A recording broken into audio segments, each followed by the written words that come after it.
여기 신약반 오신 우리 여러분들 환영합니다. 이제 구약반 들어보신 분들은 오늘 이제 마음의 각오를 좀 하셨을 거예요.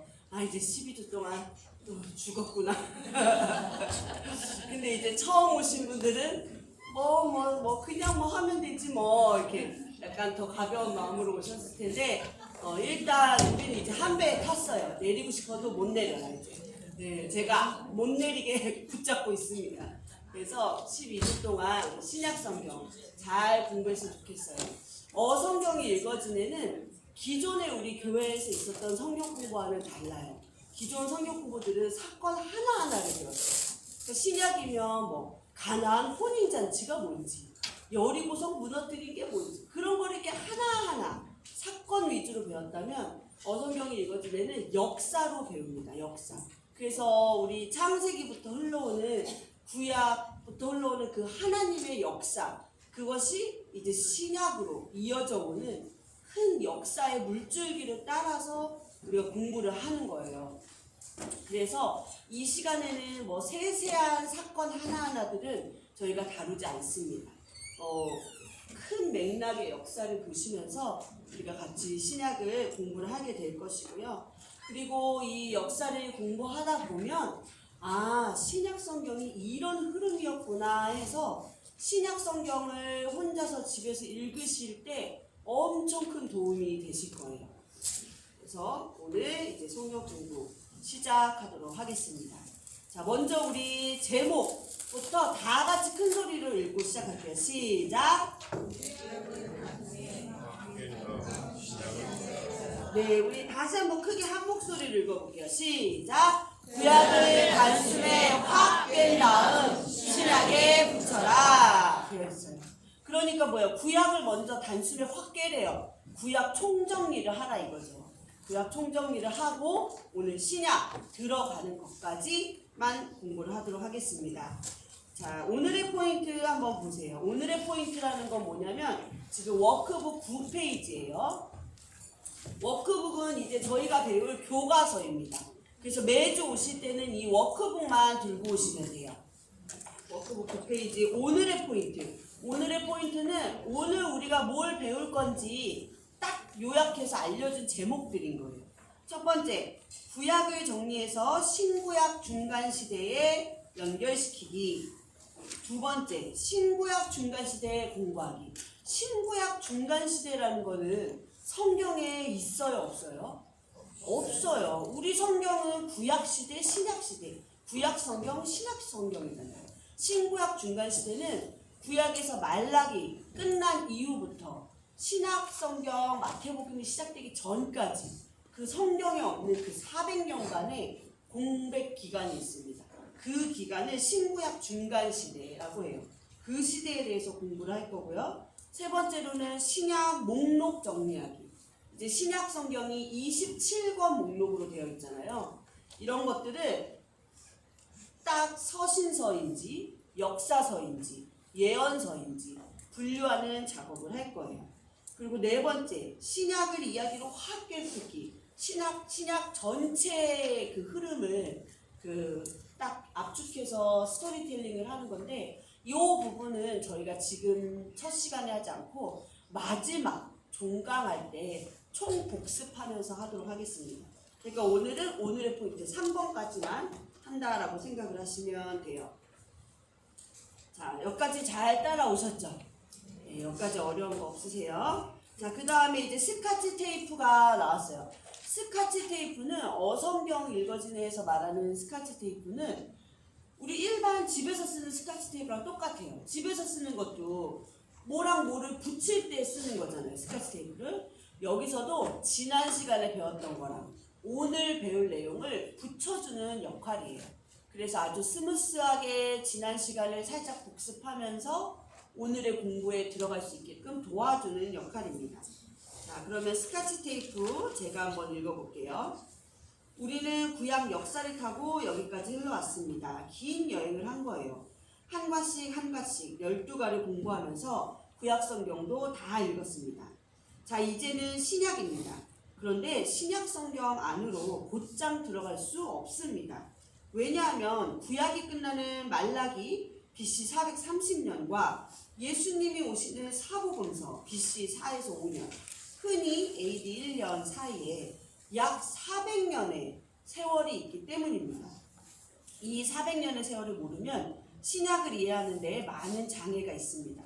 그래서 우리는 400년 신구약 중간시대, 자 여기 줄 한번 쳐보세요. 400년 신구약 중간시대, 형광펜이든 400년 신구약 중간시대를 거쳐서 예수님의 생애로 들어가려고 합니다. 그러면 400년 중간시대를 금방 공부할 수 있는가? 그것도 아직 아니랍니다. 그럼 뭘 더 해야 하나? 신구약 중간시대를 어떤 관점으로 이해해야 하는가를 정리해야 합니다. 그 신구약 중간시대를 우리가 어떠한 시각에서 바라봐야 되는지를 정리를 해야 신약을 들어갈 수 있다 이거예요. 자, 그래서 오늘 신약 공부에 입문하면서 먼저 4가지를 공부할 겁니다. 첫째, 구약을 총정리하고, 둘째, 신구약 중간시대를 공부하고, 셋째, 신약 목록을 개괄적으로 이해한 다음, 넷째, 신약을 스토리로 확 깨는 공부를 합니다. 자, 4번째는 오늘 안 한다고 했습니다. 자, 그러면 이제 본격적으로 내용 들어가기 보시겠어요. 1번, 구약을 정리해서 신구약 중간시대에 연결시키기. 그래서 반가로 1번, 구약 확 깨기가 있습니다. 이제 제가 구약을 총정리를 한번 해드릴 거예요. 근데 구약을 총정리하기에 앞서서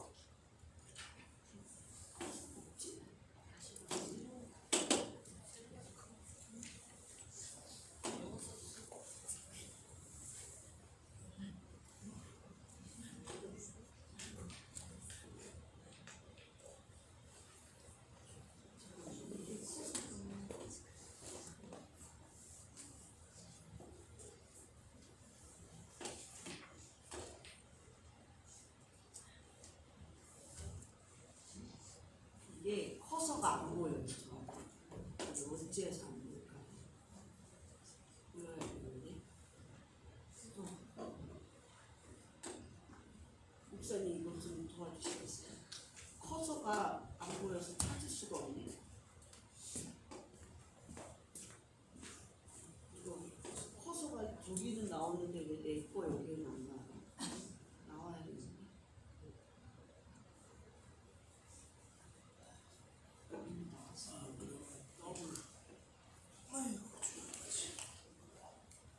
나왔다. 이만 찍으세요. 들어가시고. 자, 먼저 저희가 구약을 총정리하기 전에 우리 성서의 배경이 되는 이 지도를 먼저 공부해야 돼요. 성경 공부는 지도를 별개로 공부해서는 전혀 효과가 없습니다. 자, 그러면 우리가 성경책 보면 앞뒤로 막 지도들이 있어요. 그렇잖아요. 이런 거 보고 어딘지 알겠다 스스로 깨달으셨던 분 계세요? 거의 없을 거예요. 이게 지금 뭔지. 그래서 어성경은 지도 공부를 많이 합니다. 자, 우리 구약 들으신 분들 이제 많이 아실 거예요. 자, 여기 전체 세계 지도가 있습니다.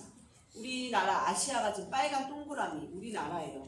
자, 그러면 구약 성경, 성서의 배경이 되는 구약 신약, 성경의 배경이 되는 땅덩어리는 뭐를 찾으라 그랬죠? 이 그림에서? 세계 지도에서? 장화가 어디 있어요? 아프리카 오른쪽 위에. 여기 장화 그림 보이세요? 네, 보이시죠? 장화가 있습니다. 장화, 그 무릎 뒤에 닿는 부분, 그 부분이 우리 성서의 배경이에요. 그걸 포커스해서 보면 여기 장화 그림 보이시죠? 아프리카 오른쪽 부분에. 그렇죠? 다 이해하셨죠? 자, 그럼 여기를 한번 더 들어가 볼게요. 쭉 들어가 보면 이전으로 가서 장화랑 아프리카 대륙 사이에 이렇게 아주 조그만한 덧니같이 딱 껴들어가는 부분이 보여요. 보이시죠? 네, 덧니같이 딱 껴들어가 있는 부분이 있습니다. 여기 십자가 모양 밑에쯤이에요. 그쵸? 여기가 시내산, 시내 광야 대륙이에요. 그래서 이 부분을 더 포커스해서 들어가 보면 이제 우리가 성경 공부할 때 많이 보이는 지도가 나와요. 근데 요것만 놓고 공부를 막 하다 보면 세계 지도를 딱 봤을 때 어디더라? 이걸 못 찾아요. 그래서 항상 세계 전체 지도 안에서 이스라엘 땅을 찾는 그 연습을 하셔야 돼요. 자, 그래서 보시면 여기 이제 이집트하고 가나안 요 사이에 덧니같이럼 삼각형으로 딱 껴져 있는 여기 요 삼각형 꼭대기 홍해 바로 위에 요 지점이 어디예요? 시내산입니다. 그러니까 여기가 시내산이에요. 시내산. 요 끝에가 그죠? 요 끝에가 요즘에 이게 커서 안 돼요. 시내산.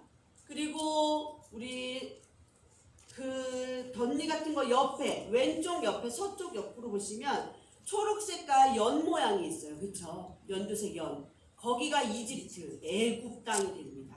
그리고 저 위쪽으로 가나안이 있어요. 빨간색 가나안 보이시죠? 근데 이 가나안은 찾을 때 어떻게 찾아라? 가나안 옆에 오른쪽 옆에 보시면 하늘 색깔로 산삼 모양이 하나 이렇게 있어요. 그쵸? 동그라미 하나에 파란색 물줄기 하나 있고 산삼 뿌리 같은 거. 파란색 동그라미가 뭐다? 우리 구약 들으신 분들 뭐야? 갈릴리 호수 조그마한 동그라미. 그 다음에 이 물줄기 흘러내리는 게 뭐예요? 요단강. 그리고 그 산삼 뿌리 같이 생긴 애가 사해바다, 사해가 됩니다. 그래서 우리가 요 갈릴리 호수와 요단강 서쪽 편이 가나안이고 요단강 동쪽 편이 요단 동편, 모압 평지 배웠던 그 장소가 됩니다. 자, 그러면 이 구약이 위치했던 그 땅덩어리가 그냥 옛날에 이 성경에만 있었던 땅인가? 지금 우리랑은 상관없는? 그렇게 돼버리면 성경에 대한 진실성이 없어지는 거예요. 옛날에만 있었고 지금은 안 보이는 땅. 그러면 그거는 믿을 수가 없잖아요. 그런데 그게 아니라는 거예요. 그 땅 그대로 현대 국가에서도 존재한다 이겁니다. 그래서 여기는 이제 팔레스타인 땅, 이스라엘이고요. 가나안이죠. 그리고 이 옆에 이스라엘 서쪽 옆으로는 어디예요? 애굽 땅이었던 이집트, 현대는 지금 이집트가 있는 거고요. 그리고 오른쪽 이스라엘, 가나안 오른쪽 편에 뭐가 있을까요? 요르단, 지금으로 요르단. 옛날에는 뭐가 있었어요? 여기 에돔, 모압, 암몬 그런 땅들이 여기 있었죠. 그리고 요르단 더 옆쪽으로, 오른쪽 옆쪽으로는 사우디아라비아가 있습니다. 성경에 나오는 뭐 아라비아 사람들, 아라비아인, 그게 이 사우디아라비아. 그 다음에 이 위쪽으로 올라가기 전에 티그리스 강과 유프라테스 강이 있어요. 자, 여기서 뭐가 발달했다? 메소포타미아 문명. 인류 초기의 문명 발달지예요. 여기의 땅을 이라크, 지금은 이라크, 옛날에는 여기가 누가 살았던 나라? 바벨론이 살았던 나라예요. 그 다음에 바벨론을 점령하기 전에 여기 요르단 위에 여기는 시리아 땅. 그래서 여기는 뭐 아모리 또 여기 속해 있었고요. 그렇죠? 그리고 성경에 나오는 아람 사람들. 그래서 아람 군대가 쳐들어와서 막 그런 얘기할 때 아람이 여기입니다. 그리고 우리 신약에 나오는 이 사도 바울이 예수님을 만났던 그 다메섹, 그쵸? 다메섹 도상에서 만나잖아요. 다메섹이라는 동네도 이 시리아 땅덩어리 안에 있고 최초의 그 이방인 교회, 수리아 안디옥 교회, 그 안디옥도 요 시리아 땅 안에 지금 들어있어요. 그리고 여기 조그만 거는 레바논입니다. 레바논 땅은 이스라엘 이 해변가를 싸고 바로 위에 있는 땅. 아주 유명한 이방 도시 두 개가 있었죠. 여기 두로와 시돈이 여기에 있었던 거예요. 그래서 우리 시돈 하면 딱 떠오르는 여자, 구약반 하셨던 분들, 시돈 하면 누가 생각나죠? 네? 네? 이세벨이 누구랑 결혼했어요? 아하방과 결혼해가지고 그 이방의 피가 이제 남유다까지 들어오게 된 시초가 됐잖아요. 그쵸? 그 도시가 여기 레바논에 있는 거예요. 그 다음에 저 위에는 드디어 튀르키예, 이번에 저희 성지순례 가는 이 튀르키예입니다. 이 튀르키예 이 거대한 땅덩어리를 사도 바울 선생님이 맨발로 저걸 다 순회를 하신 거예요. 근데 우리는 고속버스 타고 다니는 거예요. 그러니까 그거를 힘들다고 할 수 없겠죠. 그렇죠? 버스 몇 시간 타는 게 힘들지 않아요. 정말 감사하면서 저희가 여기를 이번에 순례를 할 겁니다. 그리고 그 옆에 이란 땅은 아까 이라크가 바벨론이라고 했잖아요. 그렇죠? 바벨론을 점령했던 이란 땅은 옛날에 누구? 페르시아, 바사, 페르시아 땅이 됩니다. 그 다음에 이제 쿠웨이트, 리비아 이렇게 있고요. 그러니까 이걸 보여드린 이유는 옛날 땅 그대로 지금 나라의 이름만 바뀌면서 우리가 고구려, 조선 이렇게 이름이 바뀌었던 것처럼 이름만 바뀌면서 그 민족 그대로가 이어져 오고 있는 거예요. 그러니까 성경의 이야기는 허구다? 아니다. 사실이다. 라는 걸 증명하는 지도입니다. 자, 그러면 이제 구약 총정리 시작해 볼게요. 창세기 1장에서 11장은 창조 이야기와 인류 일반 역사 이야기가 있습니다. 구약발 안 들으셨던 분들은 더 좀 집중해서 들으세요. 창조와 인류 일반 역사가 창세기 1장에서 11장까지의 내용이에요.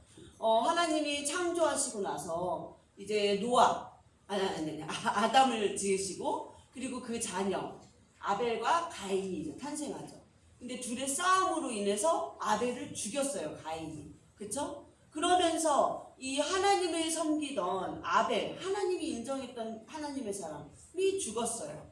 그러면서 하나님은 그 후대를 계속 이어가면서 결국 셋이라는 예배 공동체 그룹을 또 이 세상 가운데 허락을 하셨어요. 보내주셨습니다. 그래서 셋 계열에게는 얘기했어요. 셋 계열은 가인 계열과 섞이면 안 된다. 그러니까 가인 계열은 세상을 대표하는 그런 하나님을 섬기지 않는 그룹이라고 보시면 돼요. 가인 계열과 섞이면 안 된다. 셋 계열은. 근데 섞였을까요? 안 섞였을까요? 섞였죠. 그러다 보니까 하나님이 화가 나셨어요. 아유, 안 되겠다. 그래서 심판하십니다. 그게 뭐예요? 창세기 5장에 그 아담의 족보를 내리면서 마지막에 주인공 노아를 찾아내시면서 6장부터 노아의 홍수로 이 셋 계열, 가인 계열 모두를 심판하세요. 그래서 그 당시 의인으로 인정받은 노아와 그의 가족만 구원을 받습니다. 그 이야기까지가 이제 9장까지 나오고 그렇게 해서 이제 또 민족들이 생겼잖아요. 사람들이. 근데 이 사람들이 또 하나님을 섬깁니까? 아니에요. 바벨탑을 막 쌓으면서 뭐를 해요? 내가 하나님이 돼보겠다. 저 꼭대기에 한번 올라가 보겠다. 그래서 하나님이 11장까지의 내용으로 바벨탑을 흩으시고 언어를 흩으시고 민족을 흩으시는 이야기로 인류 일반 역사가 끝이 납니다. 이 인류 일반 역사는 우리 학교에서 배우는 세계사 책에도 공통으로 들어가 있는 내용이에요. 이 내용은 성경에만 있는 내용이 아니라는 거예요. 왜? 이 세계 역사, 세상, 이 우주 만물을 창조하신 분은 하나님이시기 때문에 이 만물, 우주 만물의 역사의 시초는 당연히 하나님으로부터 시작할 수밖에 없는 거예요. 그래서 하나님의 창조 이야기, 하나님 시대의 이 인류 일반 역사를 끌어가신 이야기가 당연히 세계 교과서와 우리 성경에도 공통으로 나올 수밖에 없습니다. 세상 역사의 주관자, 우리 하나님이심을 이 창세기 초반에 선포하고 있는 거예요. 그런데 12장에 들어서면서 하나님은 바벨탑을 그렇게 무너뜨리시면서 이제 하나의 결심을 하시는 거예요. 아, 얘네들이 자꾸 말로만 하니까 모르나 보다. 눈으로 보여줘야겠다. 삶으로 보여줘야겠다. 어떻게 해요? 내가 내 나라, 하나님을 왕으로 섬기고 하나님을 예배하는 하나님 나라를 직접 만들겠다. 그러면은 주변 나라들이 하나님 나라를 보고 어떻게 하나님을 섬기는지 보고 배우면서 나를 믿을 수 있겠지. 결심으로 하나님 나라를 세우세요. 유형국가 이스라엘이 탄생합니다. 그 이야기가 창세기 12장부터 나오는 거예요. 나라가 성립하는 세 가지 요소는 국민, 영토, 주권이 있습니다. 그래서 창세기에서는 먼저 국민 만들기 이야기부터 시작을 하세요. 자, 여기가 유프라테스 강과 티그리스 강이 있는 사이 지역을 에덴으로 추정을 합니다. 이 에덴 이 지역에서 인류 일반 역사가 벌어지는 거예요. 아담의 이야기, 가인과 아벨의 이야기 이런 것들이요. 그리고 이 두 강을 문명 강을 중심으로 메소포타미아 문명이 발생합니다. 이거 다 세계사 첫 장 열면 나오는 이야기죠. 이 지역 안에 누가 살고 있었어요? 하나님의 백성의 1번 주민등록 등본으로 세운 아브라함을 부르십니다. 아브라함은 갈대아 우르 땅에 살고 있었어요. 자, 그래서 창세기 12장이 시작이 됩니다. 우르에서 하나님의 부르심을 받은 아브라함은 가족들과 함께 저 지시할 땅, 가나안, 팔레스타인 땅으로 가라는 하나님의 음성을 들어요. 그래서 하란을 거쳐서 가나안에 들어갑니다. 가나안 땅에 들어가서 아브라함은 이삭을 낳고 야곱을 낳고 잘 살았어요. 그런데 이제 우리 지금 성경에서 막 주일 예배 때 듣는 것처럼 가나안에 뭐가 생겼어요? 기근. 그렇죠? 기근이 생겨서 어디로 이사 갑니까? 이집트, 애굽 땅으로 다 같이 이민을 가는 거예요. 약 70명의 이 대가족이 이집트로 이민을 갑니다. 그러면서 창세기 50장이 끝나요. 그래서 창세기 여기서는 아브라함, 이삭, 야곱이라는 하나님 나라 국민 만들기 이야기가 나온다. 자, 그래서 창세기가 끝났으니까, 애굽에서 창세기가 끝났으니까 이 애굽에서부터 출애굽기 이야기가 시작이 될 수밖에 없어요. 자, 출애굽기에서는 모세라는 사람이 등장합니다. 모세는 정치적인 여러 가지 이유로 인해서 이집트를 도망 나올 수밖에 없었죠. 도망을 나와서 어디로 가요? 시내산으로 가는 거예요. 시내산에서 여러 가지 말씀을 받습니다. 그게 레위기에 적혀 있다고 하는데 조금 더 자세히 설명을 하면 이 애굽 땅에서 살고 있던 모세는 도망을 나와요. 도망 나왔다가 이 시내산에서 떨기나무 가운데 하나님을 만나는 경험을 합니다. 그렇죠? 그래서 무슨 말씀이 들어요? 너의 백성을 데리고 나와라. 해방시켜라. 애굽으로부터. 그래서 다시 애굽으로 올라갑니다. 그래서 애굽에 가서 뭐예요? 잘 아시는 10가지 재앙. 그거를 막 펼치면서 결국 백성을 애굽으로부터 해방시켜서 끌고 나와요. 시내산으로 다시 나옵니다. 이게 약 한 11개월가량 걸려서 여기까지 내려온대요.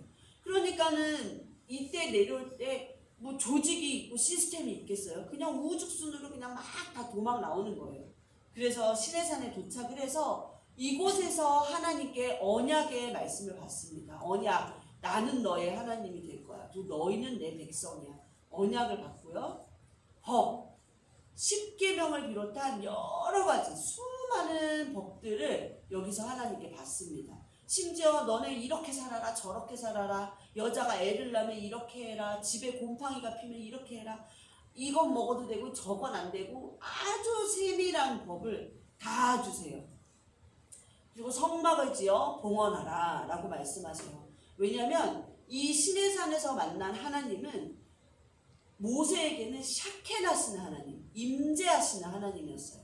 여태까지 모세는 그냥 우주 만물을 창조하신 어마어마한 그냥 전 우주적인 나랑은 나 같은 거는 알지도 못할 것 같은 그런 신으로 생각을 했었거든요. 근데 이 떨기나무 가운데 하나님은 나는 너와 함께한 하나님이야.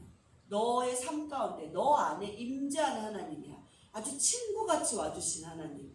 그렇게 만났어요. 그래서 그거에 대한 증표로 이제는 성막을 지으라 이거예요. 나는 저 지구 밖에 우주에 있는 하나님이 아니라 너네가 성막을 지어. 거기 지성소라는 그곳에 내가 거할 거야. 그럼 나를 만나려면 글로 오면 돼. 함께 하신 하나님, 우리와 함께 하신 하나님의 증표로 성막을 지어 봉헌하라고 하십니다. 이 모든 내용이 어디에 적혀 있다? 레위기 말씀에 다 적혀 있습니다.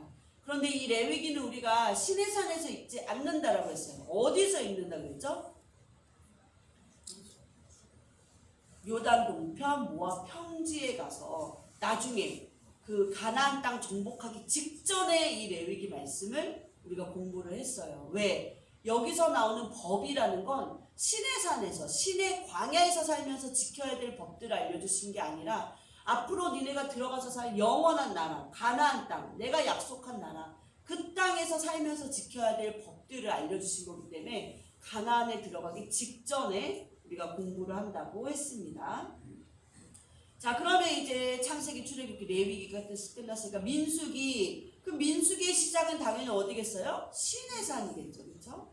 자, 시내산에서 이제 여기서 머물러 살 사람들이 아니에요. 어디로 가는 게 목적이에요? 가나안에 가는 게 목적이에요. 이스라엘 백성들이. 이제 출발을 해요. 근데 민수기에서는 세 가지 중요한 장소가 있다 했어요. 시내산, 가데스 바네아, 모압 평지. 화면에 나옵니다. 그쵸? 가데스 바네아는 바란 광야 안에 있는 한 지점 이름이에요. 바란 광야, 넓다란 바란 광야 안에 있는 하나의 지점이에요. 그러면 거기로 이제 먼저 출발을 합니다.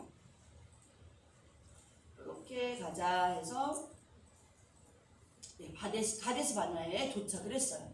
가데스 바네아에 도착하자마자 하나님이 하라고 명령하신 게 있었죠. 뭐였죠?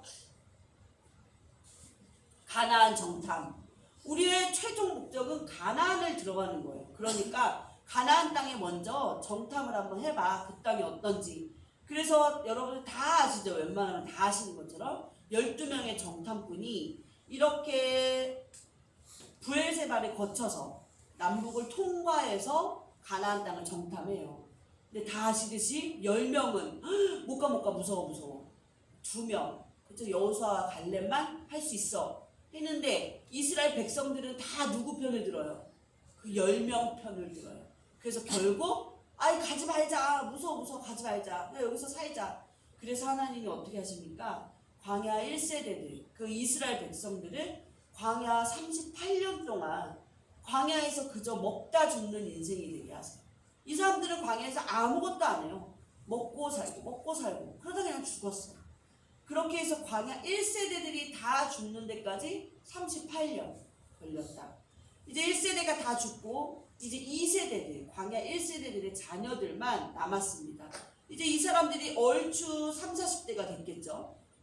이 사람들을 데리고 이제 모세는 가나안을 향해서 출발을 하는 거예요. 자, 여기서 이렇게 가려고 계획을 잡았어요. 그래서 에시온게벨 내려왔다가 요 점점점점 요 길로 올라가자. 왜냐면 왜 여기서 그럼 브엘세바를 거쳐서 통과하지 않고 왜 이렇게 돌아갑니까? 한번 이 남북을 통과해서 실패한 경험이 있잖아요. 그러니까 돌아서 한번 저쪽 땅으로 가보자 해서 이 점점점점 땅으로 가자 결정을 했어요. 그렇게 하는 게 이게 여기가 킹스웨이라고 왕의 대로가 있는 길이에요. 그러면은 가나안까지 일직선으로 쭉 올라갈 수 있는 길이 있어요. 대신 그 길을 가려면 에돔, 모압, 암몬, 아모리가 먼저 자리 잡고 살고 있는 땅들 안에 왕의 대로가 뚫려 있거든요. 그러니까 이 나라들을 지나쳐야 돼요. 그래서 먼저 에돔 왕에게 허락을 구합니다. 근데 허락했어요? 거절했어요? 거절해요. 그래서 결국 삥 둘러서 우회해서 갑니다. 그런데 이제 아모리는 땅덩어리가 길다 보니까 이 요단강 서쪽편 여리고 있는 거기가 가나안이잖아요. 그러니까 아모리가 막고 있으니까 여긴 전쟁을 해서 뚫을 수밖에 없어요. 그래야 가나안을 들어가죠. 그래서 전쟁에서 이 듣도 보도 못한 이스라엘 백성들이 아모리 입장에서 되게 우스운 족속이었던 거거든요. 근데 아모리를 이겨요. 그리고 요단 동편, 요단강 동편, 모압 평지 땅을 획득을 합니다. 여기까지의 이야기가 어디 나와 있다? 민수기 요단 동편, 모압 평지에 딱 이제 먼저 1차 정지했어요. 이제 모세, 120세 늙은 모세가 일단 가나안 땅 정복하기 전에 모압 평지까지 획득을 하고 딱 먼저 이제 정착 1차 스탑을 했어요. 그리고 뭐를 해요?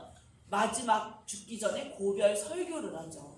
그리고 이 광야 2세대들은 광야에서 태어났기 때문에 우리 조상들의 역사를 잘 몰라요. 왜 우리가 지금까지 이렇게 막 돌아다니면서 이러는지 잘 몰라요. 그래서 그동안의 역사를 쭉 리마인드 해주는 설교를 모세가 씁니다. 그 내용이 어디 들어있다?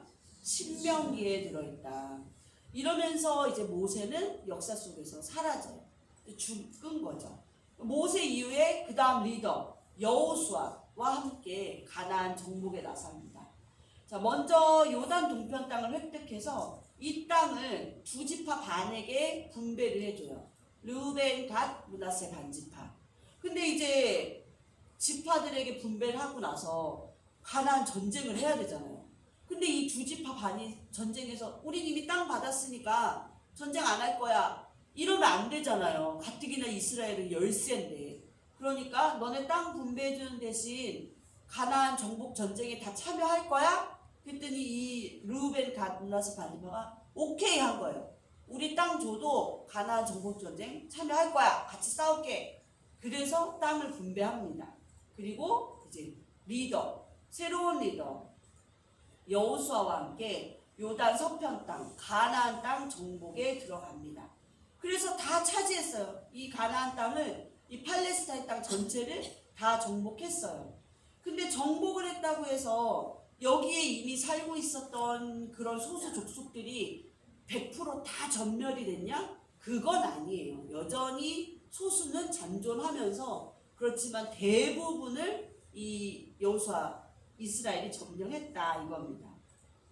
자, 여호수아서에서 그래서 정복 전쟁과 함께 땅을 차지했으니까 이제 지파들에게 분배를 해야죠. 맨 위에 아셀, 납달리. 이거 우리 구약 성경반 분들은 다 외웠어요. 그렇죠? 아셀, 납달리, 스불론. 다 알고 있어서 웃는 거예요. 이스라엘. 너무 쉬워. 므낫세 반지파, 에브라임, 단, 베냐민, 그다음에 유다, 시므온 지파. 이렇게 12지파에게 이제 다 분배했어요. 므낫세 지파는 이제 반으로 쪼개서 므낫세 반, 므낫세 반 이렇게. 그래서 총 12지파에게 땅 분배를 다 마쳤습니다. 자, 그러면 이제 하나님 나라가 완성됐어요. 창세기 12장부터 끌고 왔던 하나님 나라가 완성이 된 거예요. 드디어 이 국민들 생겼죠. 그렇죠? 그 다음에 법도 받았잖아요. 아까 시내산에서. 그리고 지금 이제 가나안 영토까지 딱 생겼어요. 하나님 나라 완성. 이제 뭐 하면 돼요? 잘 먹고 잘 살기만 하면 돼요. 하나님 말씀 듣고 하나님 섬기면서 잘 먹고 잘 살면 돼요. 그런데 이 사람들이 그렇게 했다 안 했다? 안 했다. 자, 그래서 나오는 이야기가 뭡니까? 사사기예요. 이 여호수아까지로 해서 하나님 나라가 다 완성되고 나서 사사 시대부터는 잘 먹고 잘 살면 됐었는데 사람들이 그걸 못한 거예요. 그러니까 여호수아가 죽은 이후에 잔존해 있던 그 소수 민족들이 야, 저기 대빵 죽었대. 다시 우리 나라 차지하자. 그래서 계속 전쟁을 걸어오는 거예요. 그러니까 어떻게 돼요? 전쟁이 일어나요. 살려달라고 하나님한테 호소합니다. 그럼 하나님이 누굴 보내세요? 사사들을 보내서 도와주세요. 그러면은 하나님 감사해요. 그리고 또 다시 하나님이 잊어버리고 살고. 그러다가 또 민족들이 전쟁 걸어오고. 이 패턴이 무한 반복으로 계속돼요. 그러면서 사람들은 뭐를 하죠? 계속 우리가 왕이 없어서 이래. 왕을 찾아요. 인간 왕을 찾습니다. 인간 왕이 필요가 없어요. 왜? 이 하나님 나라의 왕은 하나님이시기 때문에 필요가 없었는데도 사람들은 어리석게도 계속 인간 왕을 찾아요. 그래서 하나님이 좋다. 너네가 그토록 원하는 인간 왕, 내 마음에 딱 합한 왕을 보내주겠다. 그 왕이 누구예요? 네? 다윗 왕입니다. 그래서 다윗 왕을 끌어들이는 전초 작업으로 룻의 이야기가 나와요. 룻이 다윗의 할머니잖아요. 그렇죠? 그래서 사사기 다음에 룻기가 자리 잡게 되는 겁니다. 그 다음에 이제 그래서 사무엘, 사사 룻기까지 해서 이제 얘기가 끝나고 룻기 다음으로 사무엘 상하가 나와요. 이제 왕을 보내주겠다. 그래, 약속한 왕 줄게. 그래서 사무엘 상에 먼저 사무엘 선지자 세우는 이야기가 나오고 1대 왕으로 사울 왕 이야기가 나옵니다. 1대로 사울 왕이 통치했어요. 그리고 이제 사무엘 하부터 다윗 왕 이야기가 나옵니다. 그런데 방금 눈치채셨어요? 1대 왕 사울은 좀 저쪽 위쪽으로 써져 있고 다윗 왕은 아래쪽으로 써져 있잖아요. 이 12지파가 땅을 분배를 받았지만 이게 온전히 통일된 하나의 그런 나라는 아니었던 거예요. 왜냐하면 족속별로, 지파별로의 이 색깔이 너무 강했고, 열 지파는 똘똘 뭉쳐 있었고, 유다와 시므온 지파가 또 뭉쳐 있고, 이러다 보니까 남북이 자연스럽게 약간 이념적으로 갈라지는. 그래서 위에서는 사울 1대, 2대 왕 다윗 왕은 아래 지역에서부터 왕으로 옹립이 됩니다. 그리고 나서 이제 전체를 아우르는 왕이 됐죠.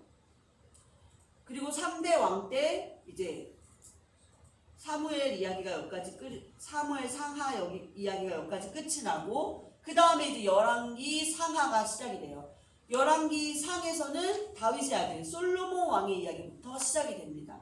솔로몬 왕은 이제 전 이스라엘을 통일을 시켰어요. 그런데 이렇게 잘하던 솔로몬이 수많은 이방 여인들과 결혼하면서 이방 신한테 홀라당 마음이 뺏겨버려요. 하나님을 등집니다. 그렇게 되면서 어떻게 돼요? 나라가 분열이 되기 시작했어요.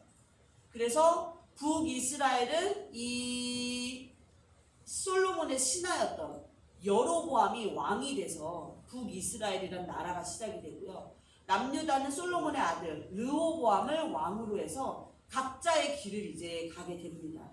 이 이야기가 열왕기 상하 상하에 나오는 거죠. 우리 열왕기 상하를 세 덩어리로 나눴어요. 처음에 솔로몬 이야기, 남북이 갈라지는 이야기, 중간 부분은 아하방 이야기, 마지막은 망하는 이야기. 망하는 이야기예요. 결국 열왕기 상하의 목적 지점은 망한다예요. 누가 망한다? 북이스라엘 남유다. 다 망할 거야. 이야기를 하는 거예요. 그런데 하나님은 망하는 거를 그냥 두고 보셔도 돼요. 아유, 너네 쌤통이다. 그렇게 내가 저 창세기 12장부터 어렵게 나라 만들어 놨더니 이 모양 이 꼴로 하고 나 안 믿고 계속 우상 숭배하고 니네 쌤통이다 하고 그냥 다 망하도록 내버려 주셔도 돼요. 그렇지만 우리 사랑의 하나님, 그 하나님의 사랑으로 차마 그걸 못 보시는 거예요. 그래서 이 망하는 시기, 열왕기 상하에, 특히 열왕기 하에 예언자들을 막 폭탄같이 내보내 주시는 거예요. 여기 빨간색으로 12권 이렇게 써있죠. 이게 예언서들이 12권이 나온다는 겁니다. 그래서 이 선지자들을 막 보내시면서 계속 예언하시는 거예요. 이 선지자들의 내용은 공통입니다. 뭐예요? 망한다. 망한다예요. 니네 빨리 하나님한테 돌아와. 그럼 하나님이 다시 구원해 주실 거야. 회복시켜 주실 거야. 빨리 정신 차리고 돌아와. 안 그럼 망해. 이걸 막 그냥 피를 토하면서 선지자들이 외치는 거예요. 근데 그러다가 돌아왔어요? 안 돌아왔어요? 열왕기 하가 끝날 때까지 안 돌아옵니다. 그래서 결국 예언대로 아수르에 의해서 북이스라엘이 망하고 바벨론에 의해서 남유다까지 망해버리고 말아요. 자, 이 남유다 땅에 여전히 예레미야 선지자는 죽지 않고 살아있어요. 그 다니엘, 에스겔과 같은 선지자들도 살고 있습니다. 그런데 나라가 망하기 직전, 아주 고직전, 여호야김 왕 때부터 포로 시대가 시작이 돼요. 이 바벨론 왕들은 아주 유능한 인재들을, 예루살렘에 있는 유능한 인재들을 다 자기 나라로 포로로 잡아가는 거예요. 다니엘이 잡혀갔어요. 에스겔 선지자도 잡혀갑니다. 그래서 포로 시대가 시작됨과 동시에 우리는 무대가 이제 두 개가 되는 거예요. 무대 A는 예루살렘, 무대 B는 바벨론. 이게 예루살렘 일 다 끝나고 나서 바벨론 이야기 시작, 이게 아니에요. 동시상영인 거예요. 동시상영. 자, 그래서 다니엘, 에스겔이 이 바벨론 포로 기간 동안 다니엘과 에스겔서를 작성을 합니다. 예언서가 또 나오는 거죠. 그러니까 포로로 잡혀가 있음에도 계속 하나님은 말씀으로 예언하시는 거예요. 망한다, 망한다, 망한다. 그러나 하나님 나라만 영원할 것이다. 예레미야가 애굽으로 가는 일이 있었고요. 자, 그 다음에 이제 포로 귀환 시대 이야기로 돌아옵니다. 예레미야의 예언대로 70년 만에 이제 돌아오죠. 약 70년. 수룹바벨과 예수아가 1차 포로 귀환 리더가 돼요. 그래서 예루살렘으로 돌아옵니다. 이 귀환 정책이 시작될 때는 페르시아가 바벨론을 정복했어요. 그러니까 이제는 페르시아 땅이 되는 거죠. 돌아옵니다. 수룹바벨과 예수아 돌아와서 뭐를 하려고 했어요? 성전을 건축하려고 했어요. 그랬는데 사마리아인들이 방해를 해서 멈춰지죠. 근데 이거를 학개 스가랴 선지자가 계속 응원을 해줍니다. 하나님이 우리와 함께 하시니까 성전 완공할 수 있어. 그래서 이때 학개 스가랴서가 써지고요. 그 다음에 성전이 그래서 완공되고 나서 한 40년 후에 저 페르시아 땅에서 큰 일이 벌어졌어요. 더가 무슨 더예요? 에스더의 더자죠. 그쵸? 에스더 사건. 그쵸? 이 남아있는 1차밖에 귀환을 안 한 거기 때문에 여전히 이스라엘 백성들이 페르시아에 많이 살고 있어요. 그 사람들을 다 멸절시키려고 했던 그 하만의 음모, 그거로부터 에스더 여왕이 구원하는 그 사건이 벌어집니다.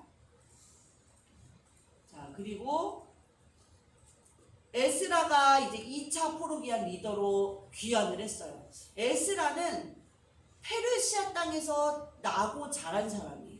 그러니까 제비교포, 제일교포 같은 사람이에요. 예루살렘에 지금 처음 온 거예요. 귀환하면서. 근데 이 사람은 굉장히 명망 높은 학자였어요. 율법학자. 이 사람은 계속 페르시아 땅에서 말씀 연구를 하는 거예요. 도대체 우리나라 예루살렘은 왜 망한 거야? 하나님의 나라라면서 왜 망한 거야? 그 하나님은 살아계신 거 맞아? 하나님이 진짜 위대한 그 유일신인 게 맞아? 이런 막 여러 가지 고민을 하면서 율법을 계속 파고 들다가 결론을 내렸어요.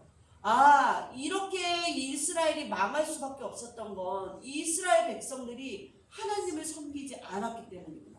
하나님만 섬겨야 되는데 하나님도 섬기고 우상도 섬기고 세상도 섬기는 혼합주의였구나. 그러니까 망할 수밖에 없었구나. 그러면 이스라엘 백성들은 왜 그랬을까? 뭐 갈대도 아니고 왜 이렇게 갈팡질팡 이랬을까? 말씀을 몰라서, 말씀 공부를 안 해서구나. 왜 말씀 공부를 안 했을까? 말씀 공부 시키라고 세워준 레위인들이 타락했기 때문에. 그러니까 학교 선생님들이 타락했으니까 애들한테 공부를 안 시키는 거예요. 그러니까 애들이 다 망나니 같이 사는 거예요. 그러다 보니까 망했구나. 아, 나는 예루살렘에 돌아가면 말씀 공부부터 시킬 거야. 다시 예배 드리는 거 교육 시킬 거야. 우리로 치면 교회 학교 교육 열심히 해서 애들 때부터 하나님 믿고 예배 드리는 거를 가르칠 거야. 결심을 하고 돌아와요. 그래서 진짜 말씀 운동을 펼칩니다. 그리고 그때쯤에 이제 느헤미야 선지자도 3차 포로기한 리더로 본국으로 돌아옵니다. 그래서 느헤미야는 국방 강화에 완전 삘이 꽂혔어요. 그래서 이렇게 이 성전이 와르르 무너진 건 성벽이 없어서야. 성벽부터 지어서 튼튼하게 보강해야 돼. 그래가지고 52일 만에 그 예루살렘 성벽을 완공을 합니다. 엄청나게 열심히 한 거죠. 그리고 나서 느헤미야도 에스라와 함께 말씀운동, 사회개혁운동, 삶의 개혁. 왜냐면 이 당시에는 이제 뭐 나라가 다 망했으니 이 정신이 제대로 있는 사람이 어디 있겠어요. 그러니까 다 그냥 이방 여자랑 결혼하고 애 낳고 사는 거예요. 그래서 가장 먼저 시행한 삶의 개혁운동이 뭐예요? 이방 여인과 결혼한 사람들, 이방 여인, 아내, 그리고 자식들도 다 내보내라. 그래서 실제로 에스라서에 이방 여인과 결혼한 남자들의 명단까지 다 기록이 되어 있습니다. 철저하게 개혁을, 삶의 개혁을 한 거예요. 그리고 마지막 구약의 선지자 말라기가 나오면서 크고 두려운 여호와의 날이 오기 전에 엘리야를 기다려라 말씀을 하면서 구약이 딱 끝쳐집니다. 엘리야 옛날에 벌써 죽었잖아요. 누굴 기다려? 엘리야가 다시 살아난다는 거야? 근데 엘리야, 그러면 엘리야를 기다려라 하면서 구약이 맞춰졌어요. 그럼 신약의 시작은 필연 누구겠어요? 엘리야겠죠. 엘리야. 다시 살아난 엘리야. 그게 누구예요? 세례 요한. 그래서 신약의 시작 내용은 세례 요한의 이야기로부터 시작이 됩니다. 자, 우리가 여기 계신 많은 분들이, 구약관들은 많은 분들이 요 내용까지를 다 세세하게 공부를 했던 거예요. 이제 그거를 짧게 제가 충정리를 했습니다. 자, 그러면 그 워크북 11페이지 보시면 한눈에 보는 창조의 민수 삿사망 대라는 이게 있어요. 그쵸? 그 표에다가 요거를 한번 적어 넣어 보실게요. 자, 이거를 한번 적어 넣으세요. 거기서 초록색 동그라미가 역사서입니다. 역사서. 그러니까 구약의 큰 역사에 흐르는 물줄기예요. 창출, 민수, 사사망, 데라르. 이게 큰 역사의 물줄기. 우리 구약반 하셨던 분들은 안 보고 써보세요. 다 아시잖아요. 구약반 중에 누가 화면 보나 봐요. 그리고 노란색 세모는 시가서입니다. 시가서. 그리고 빨간색 네모는 예언서. 예언자들이 쓴 책들. 그래서 구약의 39권 목록을 싹 정리하면 요 하나의 도표로 우리가 설명할 수 있다.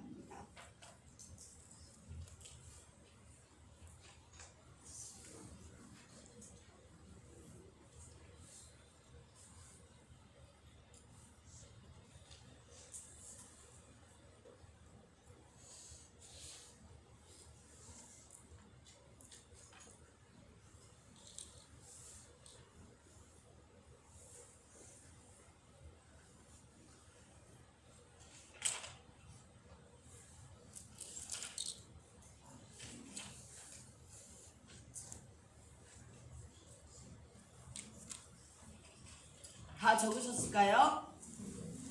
네, 그러면 이제 그 밑에 도표 밑에 있는 반가로 2번 구약 끝을 신구약 중간시대 입구에 붙일 줄 아는 안목을 배워보자.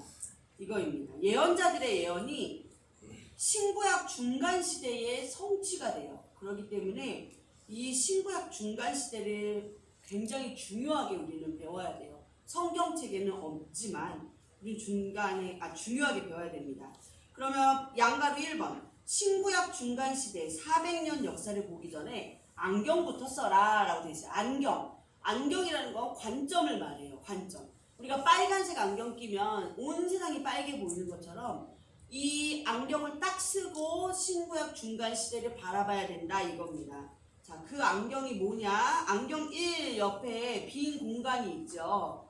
자, 거기다가 한번 써보세요. 화면 보시고 안경 1 해서 남방유다 말기에서 말라기에 이르는 예언자들의 예언은 세계사를 향하고 있다. 요거를 한번 적어보세요. 쉽게 말하면 우리 열왕기 하에서 막 망하는 이야기 할 때 뭐가 나온다 했어요? 선지자들이 막 폭탄같이 쏟아진다고 했잖아요. 그 사람들의 예언이 그리고 또 우리 포로 시대 때 막 학개, 스가랴, 다니엘, 에스겔 선지자들도 막 나오잖아요. 이 사람들의 예언이 뭐를 향하고 있다? 세계사를 향하고 있다. 단지 이스라엘만 보고 예언을 하지 않는다는 거예요. 세계사까지 다 포함하는 예언을 한다 이겁니다. 하나님의 말씀을 받아서 그렇게 예언을 하는 거죠. 진짜 그런지 보는 거예요. 자, 그래서 그 밑에 바로 보시면 이사야 예언 있습니다. 자, 이사야는 BC 700년도에 살았던 사람이에요. 근데 이사야는 하나님의 말씀을 받고 이스라엘 나라가 멸망할 거를 예언합니다. 아직 나라는 멀쩡해요. 그런데도 불구하고 망할 거야. 이스라엘은 망할 거야. 그러나 하나님이 회복해 주실 거야. 구원해 주실 거야. 이 메시지를 전파합니다. 그 심지어 망한 이후에 포로 시대가 도래할 거다. 이거조차도 예언을 해요. 그렇지만 포로 시대로 끝나는 게 아니라 본국으로 귀환까지 할 거야. 다시 하나님이 돌려보내 주실 거야. 그런 메시지를 전해요. 그리고 나서 신구약 중간시대 이 400년을 예언을 하고요. 그리고 예수 그리스도의 오심을 예언을 합니다. 예수님의 재림까지 예언을 하고 영원한 하나님의 나라까지 예언을 하는, 어떻게 보면 예언자들의 총괄 내용을 한 번의 예언을 다 해버리는 사람이 이 이사야예요. 이사야 선지자는 BC 700년경에 그렇게 이스라엘뿐만 아니라 전 세계를 향한 포로 시대까지를 합류한 그런 예언의 말씀을 전합니다. 그리고 그 밑에 보면 예레미야 예언. 예레미야는 BC 600년경에 살았던 사람이에요. 그러니까 이사야보다 100년 정도 이후의 사람인데, 예레미야는 신명기 신학자라고 불릴 만큼 이 신명기를 아주 파고드는 사람이었다고 해요. 그래서 모세가 신명기를 쓴 모세가 고별 설교를 하면서 무슨 말씀이에요? 광야 2세대들에게 다 이제 고별 설교하고 나서 그 그리심산 에발산 복과 저주, 축복과 저주의 말씀을 하죠. 그래서 너네도 어떻게 할 거야? 예스 하면 축복이고 노 하면 저주야 말씀을 합니다. 그런데 결국 너네들은 하나님 말씀에 불순종해서 벌 받을 거야. 그러니까 다시 말하면 이스라엘의 멸망을 모세는 그 1000년 전부터 예언을 하고 있었던 거예요. 이 신명기 신학자라고 불리는 이 예레미야는 그 1000년 전에 모세가 했던 그 예언이 성취될 거라고 확신합니다. 그리고 실제로 예레미야 시대부터 나라가 망해 갔잖아요. 그거를 체험을 합니다. 체감을 합니다. 그렇지만 언약의 하나님, 나는 너의 하나님이고 너희는 내 백성이야. 하나님의 그 언약의 하나님은 끝까지 하나님 나라를 지키시고 회복시키실 것을 또 믿으면서 그 회복의 메시지를 전하고 있는 거예요. 그리고 다음 페이지 넘기시면 다니엘 에스겔 예언이 나옵니다. 다니엘 에스겔은 포로로 잡혀가서 바벨론 땅에서 살면서도 계속해서 예언의 말씀을 했죠. 특히 다니엘은 이 신구약 400년 전체의 예언이라고 할 수 있을 정도의 세계사적인 예언을 합니다. 그 느부갓네살 왕이 신상 꿈을 꾸는데 그걸 해석함으로써 전 세계 예언을 하죠. 세계사적인 예언. 그리고 에스겔 선지자는 성전은 회복될 거야. 일단 성전은 망하지만 회복될 거야 얘기를 합니다. 이게 단지 성전이라는 빌딩 건축이 완공될 거야 이 얘기가 아니에요. 이 성전이라는 건 하나님의 통치를 상징합니다. 그러니까 다시 뭐예요? 지금은 저 이방 나라들에 의해서 다 하나님 나라가 무너진 것 같지만 하나님 나라, 하나님의 통치가 다시 살아날 거야. 하나님 나라만이 영원할 거야 라는 걸 에스겔 선지자는 지금 선포하고 있는 거예요. 그리고 학개, 스가랴, 말라기예요. 이 사람들은 그 아까도 말씀드렸지만 성전 건축을 하는데 사마리아인들의 방해로 무너지니까 어떻게 하죠? 학개, 스가랴가 독려해서 다시 성전이 재건되도록 합니다. 그렇죠? 그러니까 성전, 하나님의 통치가 다시 살아난다는 그런 예언을 하는 거고요. 그리고 말라기는 제가 방금도 얘기했어요. 구약의 마지막 선지자로서 그 엘리야의 재림을 기다려라 하면서 신약과 연결을 해주는 중요한 선지자입니다. 자, 그래서 신구약 중간 시대 들어가기 전에 우리는 이 하나님의 말씀을 대변한 이 예언자들의 예언을 통해서 하나님은 어디를 보고 계신다?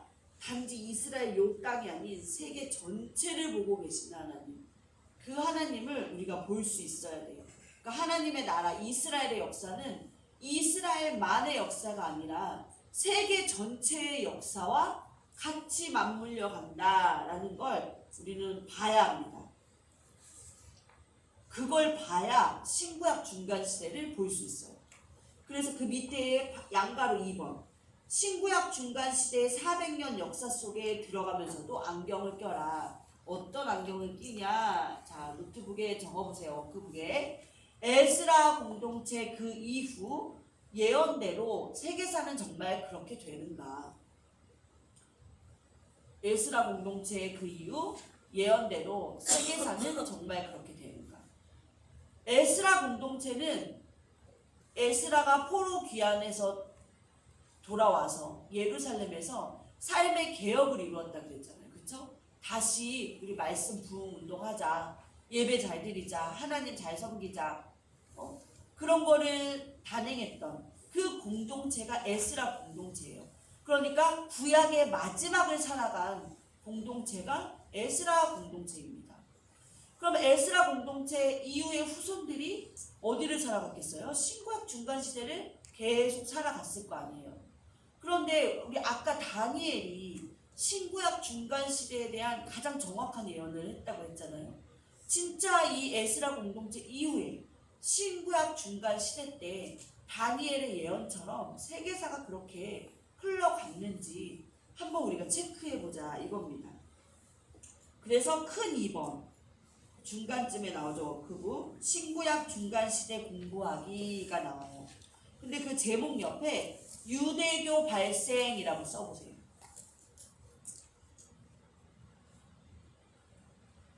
신구약 중간시대 공부하기 그 제목 옆에 유대교 발생.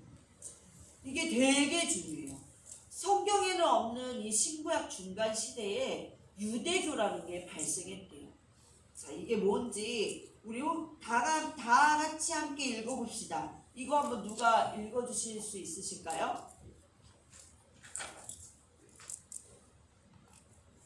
자, 성경이 정말 하나님이 쓰신 책이라면 구약과 신약 그 중간의 역사 400년도 퍼즐 조각처럼 정확하게 앞뒤의 역사와 맞아떨어져야 하지 않겠습니까?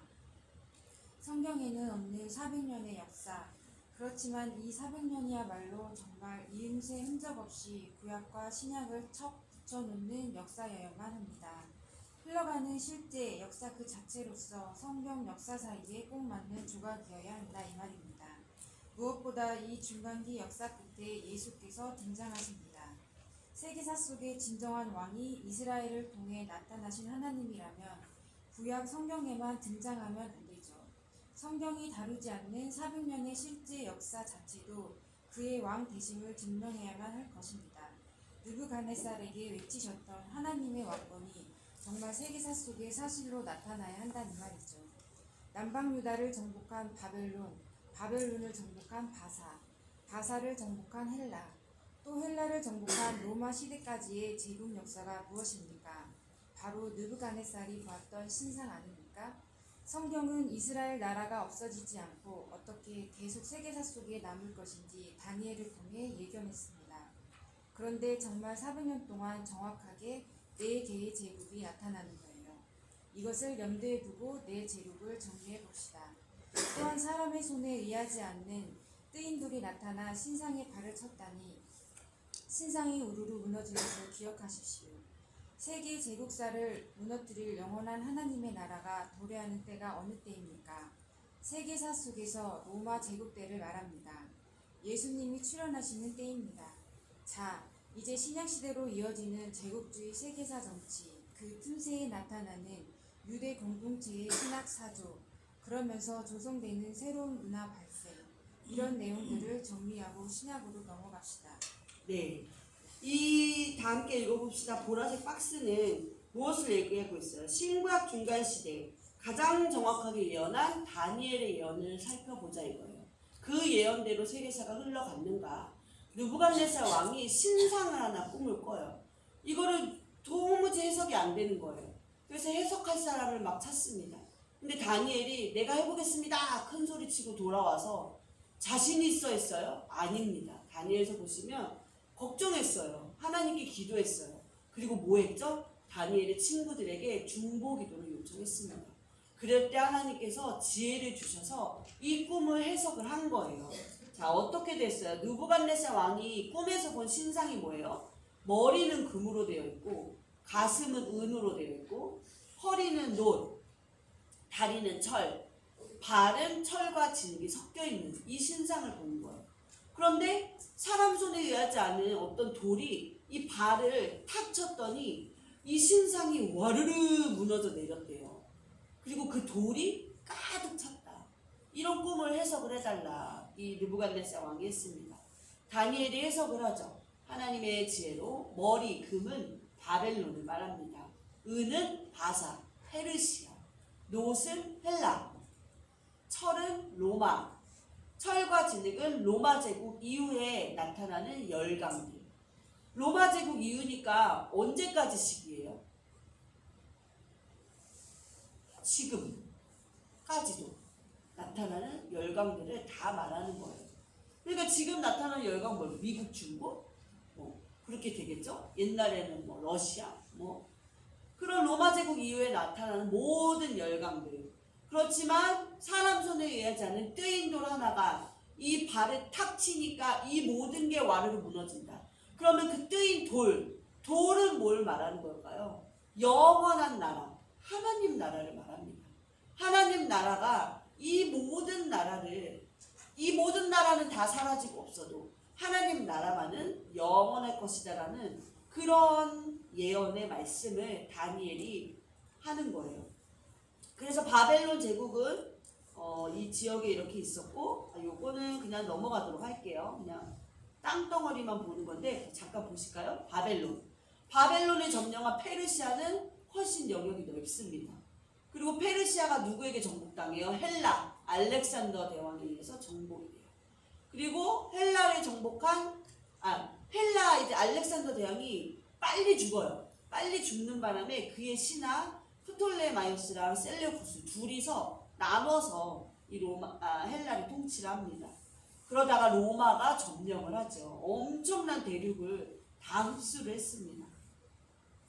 그 가운데 이제 가나안 땅이 이제 우리가 배울 건데, 일단 쉬는 시간을 갖고 나서 요 13페이지에 있는 반가로 1번부터 다시 시작하도록 할게요. 바벨론 제국부터 다시 제대로 하겠습니다. 네. 워크북 13페이지 중간 반가로 1번 400년 신구약 중간시대의 제국 역사와 관련된 유대 역사 정리하기입니다.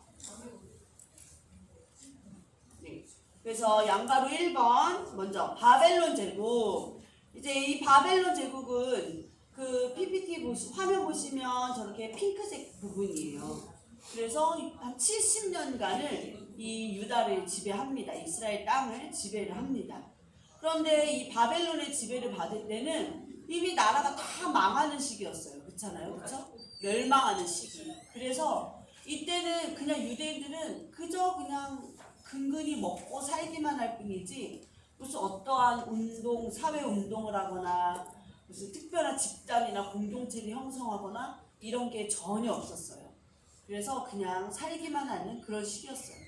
근데 이제 바벨론은 포로를 잡아가면서 고급 인력들을 데리고 갔잖아요. 그래서 이제 그렇게 잡혀간 유대인들은 또 바벨론 왕궁에서 일을 하기도 했고, 그 중에 대표적인 게 다니엘과 에스겔이 있죠. 근데 바벨론에 잡혀가 있으면서도 이 제사장, 레위인들을 중심으로 이 성경 공부하는 그런 모습들은 계속 유지가 되면서 이 유대인으로서의 정체성을 이 포로 기간, 핍박 가운데서도 유지를 하고 있었다. 그래서 바벨론 제국. 근데 바벨론 제국은 결국 페르시아에 의해서 점령이 당합니다. 바벨론의 마지막 왕, 벨사살 왕이 이 바사 고레스 왕하고 전쟁이 붙었는데 바사가 이겨요, 페르시아가. 그래서 페르시아는 저렇게 광활한 영토를 차지합니다.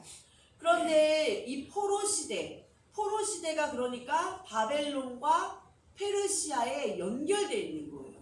바벨론만 포로 시대가 아니라 바벨론과 페르시아까지 포로 시대는 다 연결이 되어 있는 거예요. 이해되시죠?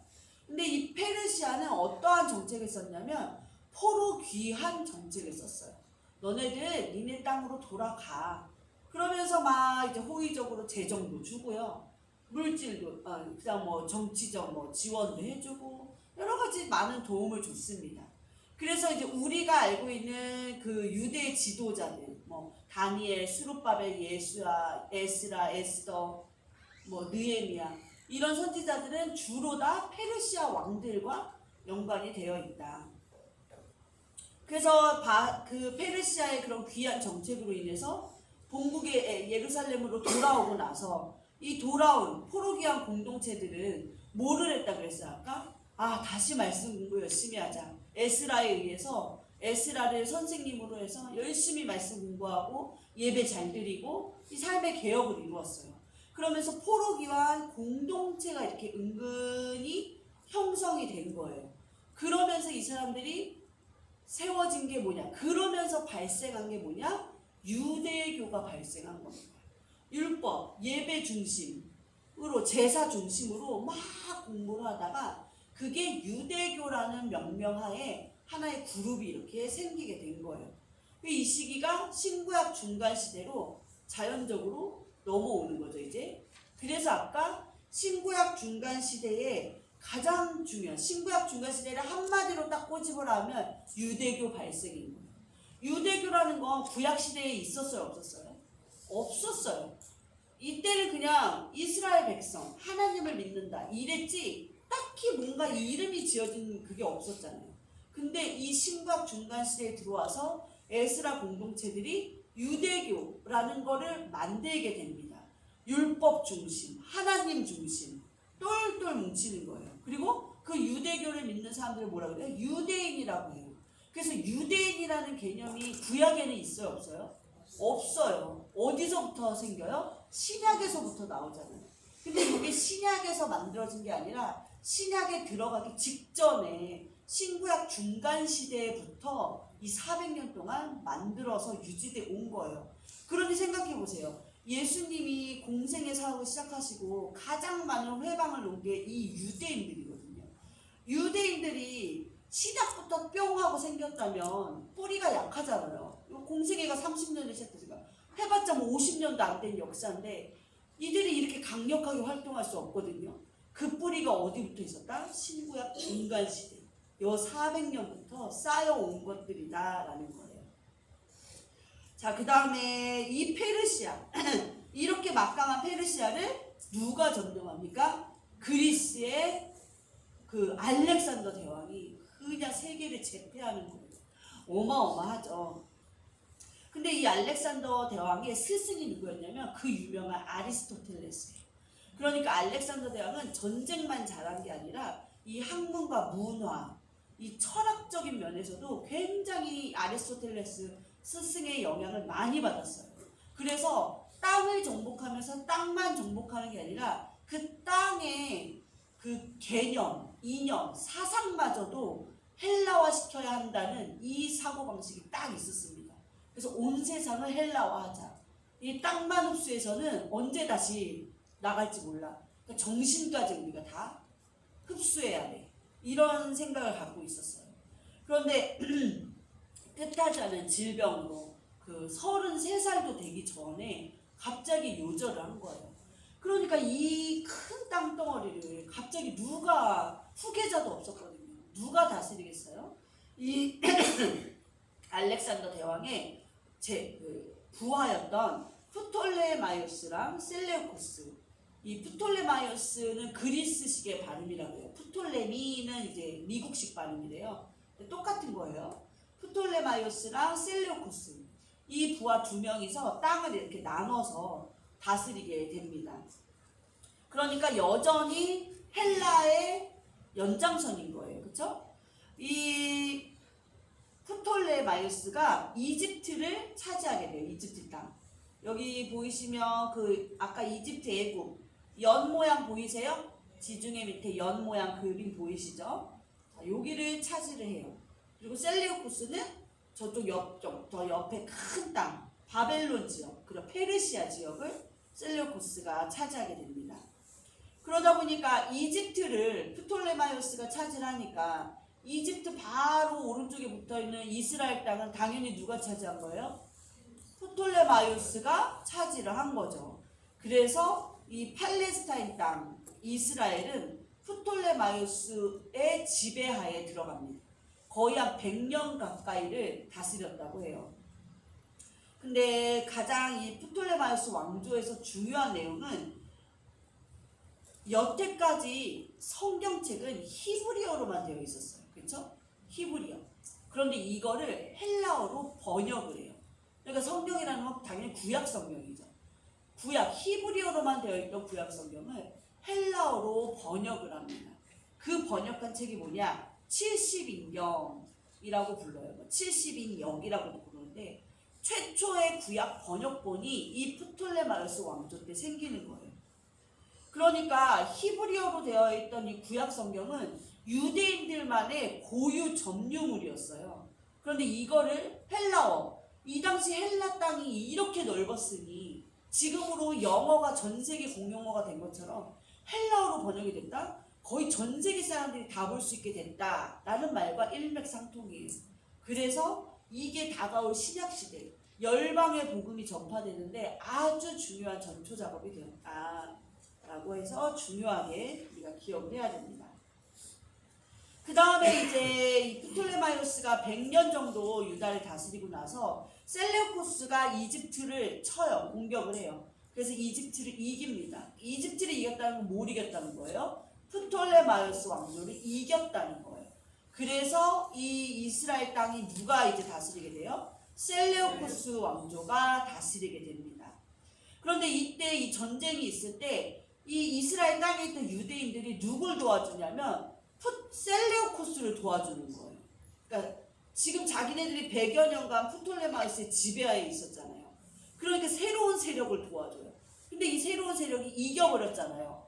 그러니까 이 셀레우코스 왕조는 이 유대인들에게 아주 호의롭게 대하겠어요? 적대시하겠어요? 호의롭게 대하겠죠. 자기네들이 정복전쟁을 이기게끔 도와줬으니까. 그래서 막 그 유대인들의 예배를 드리는 것도 그래 다 드려. 뭐 성전 공사했겠대요. 수리비까지도 지원해주고 뭐 그런 재해 종사자들, 성전 종사자들에 대해서는 세금도 면제해주고 아주 호의로운 정책을 펴니다. 네. 그렇게 하다 보니까 여기 있던 유대인들이 헬라 사람들 나쁘지 않네. 셀레우코스 왕조 이 헬라 그리스 사람들 나쁘지 않네. 좋네. 점점 스며들고 동화되는 거예요. 친로마 정책을 친그리스 정책을 피는 유대인들이 나옵니다. 진보파 유대인들이 나와요. 그러니까 헬레니즘의 공격을 받은 거죠. 하나님만 믿겠다고 했으면서도 슬슬 그리스의 문화를 받아들이는 거예요. 근데 이런 상황에서도 아니야. 우린 딱 하나님만 믿어야 돼. 완전 보수파 유대인들이 동시에 발생을 해요. 이러는 가운데 이제 이 처음에 점령했던 왕이 죽고 그 아들이 이 에피파네스 왕이 즉위를 합니다. 근데 이 사람은 아버지와는 정반대로 유대인 핍박 정책을 펴요. 그리고 이 사람은 로마랑 계속 이제 이때쯤 되면 로마가 점점 세력이 커지거든요. 우리 이따 세계 대조표에서 볼 건데 점점 세력이 커지니까 뭐를 하냐? 로마랑 계속 전쟁을 자주자주 하는 거예요. 그러다가 결국 로마에 졌어요. 셀레우코스 왕조가, 그러니까 그리스, 헬라가 로마에 집니다. 로마가 정복했어요. 그러니까 이제 로마에 조공을 막 갖다 바쳐야 돼요. 그러니까 이거를 자기 주머니에서 빼겠어요? 자기가 정복하고 있는 국가 주머니에서 빼겠어요? 정복국가 주머니에서 빼겠죠. 이스라엘 주머니에서 돈을 빼서 바치는 거예요. 그래서 이스라엘에 있는 예루살렘 성전의 금문 장식들 다 띄어가지고 로마의 조공으로 바치고, 그 다음에 이제 유대인들이 절대 싫어하는 것들 막 그 돼지고기로 제단에 바치게끔 하고, 심지어 예루살렘 성전 안에 제우스 신당을 딱 세워놓고, 그리고 너는 이제 유대인 핍박 정책이니까 니네 이제 하나님 아니야. 그리스 12신화, 12신화, 그리스 신화에 나오는 제우스 신 성경 이걸 막 강요하기 시작을 합니다. 이러면서 진보파 유대인들은, 그러니까 그리스를 좋게 봤던 유대인들은 어떻게 했을까요? 야, 여기를 더 잘 비위를 맞춰야겠다. 그러니까 우리나라의 그 친일파 같은 거랑 똑같아요. 나쁜 걸 알지만 내가 살아남으려면 여기 붙어야겠다. 그래가지고 더 막 이렇게 빠샤빠샤를 합니다. 왕실의 그 셀레우코스 왕조의 비위를 맞추려고 엄청 노력을 해요. 그러니까 왕실 이 셀레우코스 왕조 입장에서는 우리한테 이렇게 아부 떨고 이런 사람 옆에다 딱 끼고 정치하면 너무 수월하거든요. 그래서 이때부터 뭐가 시작이 되냐? 대제사장직을 돈으로 팔기 시작합니다. 이때부터. 그러면은 진보파 유대인들은 돈 주고 그거 사고, 그러면 그 사람들하고 셀레우코스 왕조는 쿵짝쿵짝 대서 그냥 막 이렇게 정치를 합니다. 종교 생활을 합니다. 이렇게 돌아가는 꼴을 보고 있는 이 반대 보수파 유대인들은 이러다가 유대교가 망하겠다. 이러다가는 진짜 유대교 무너지겠다. 그래서 다시 성경으로 돌아가자. 하시딤 운동을 펼치는 거예요. 다시 우리 성경으로 돌아가자. 그래서 이때 율법을 아주 열심히 연구하는 무리, 공동체, 단체가 생깁니다. 이게 바로 서기관들이에요. 이때 서기관이 발생이 돼요. 그리고 이 성경으로 돌아가자. 이 하시딤 운동을, 이 운동이 불씨가 돼서요, 유대인들이 이제 무력 걸기 투쟁을 합니다.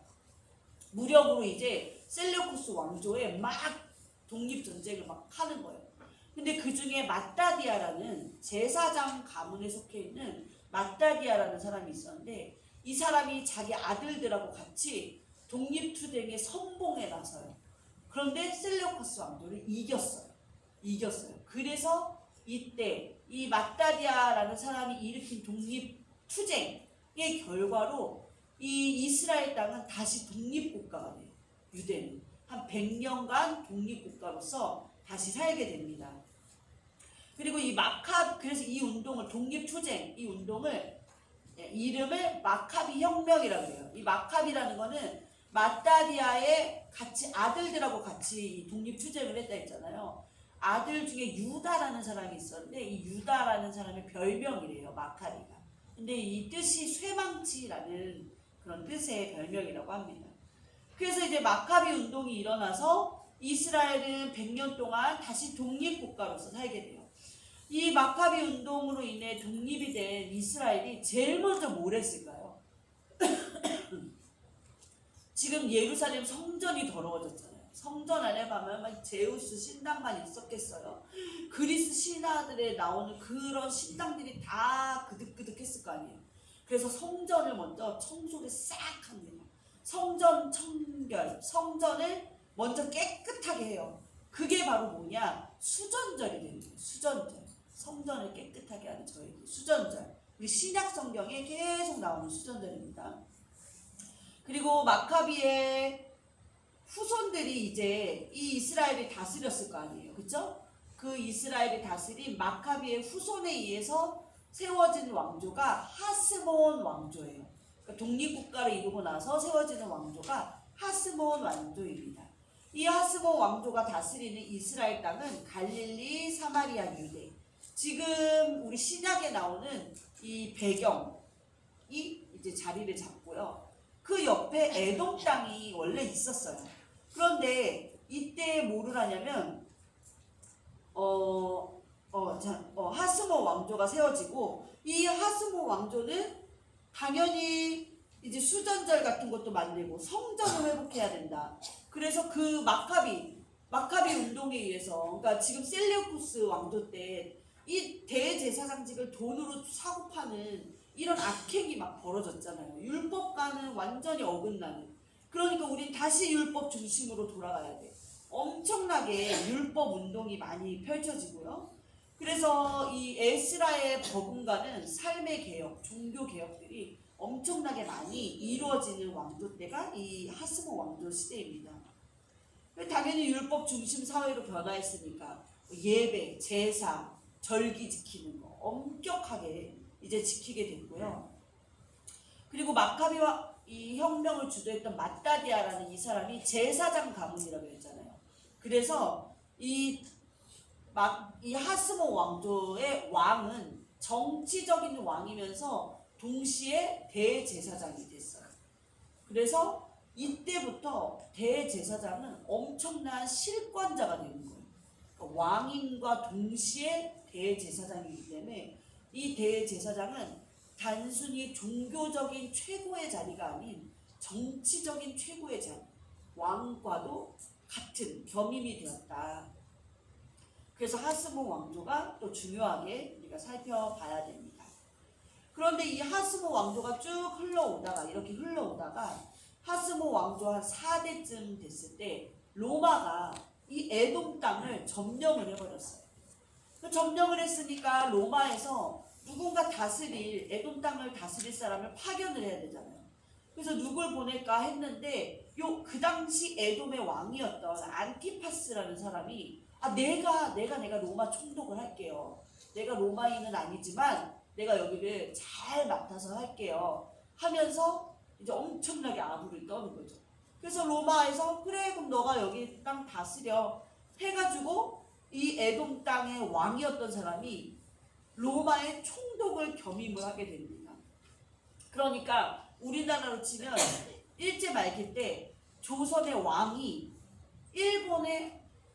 일본에서 파견한 일본 파견자가 되는 거예요. 이 말도 안 되는 상황이 지금 벌어졌습니다.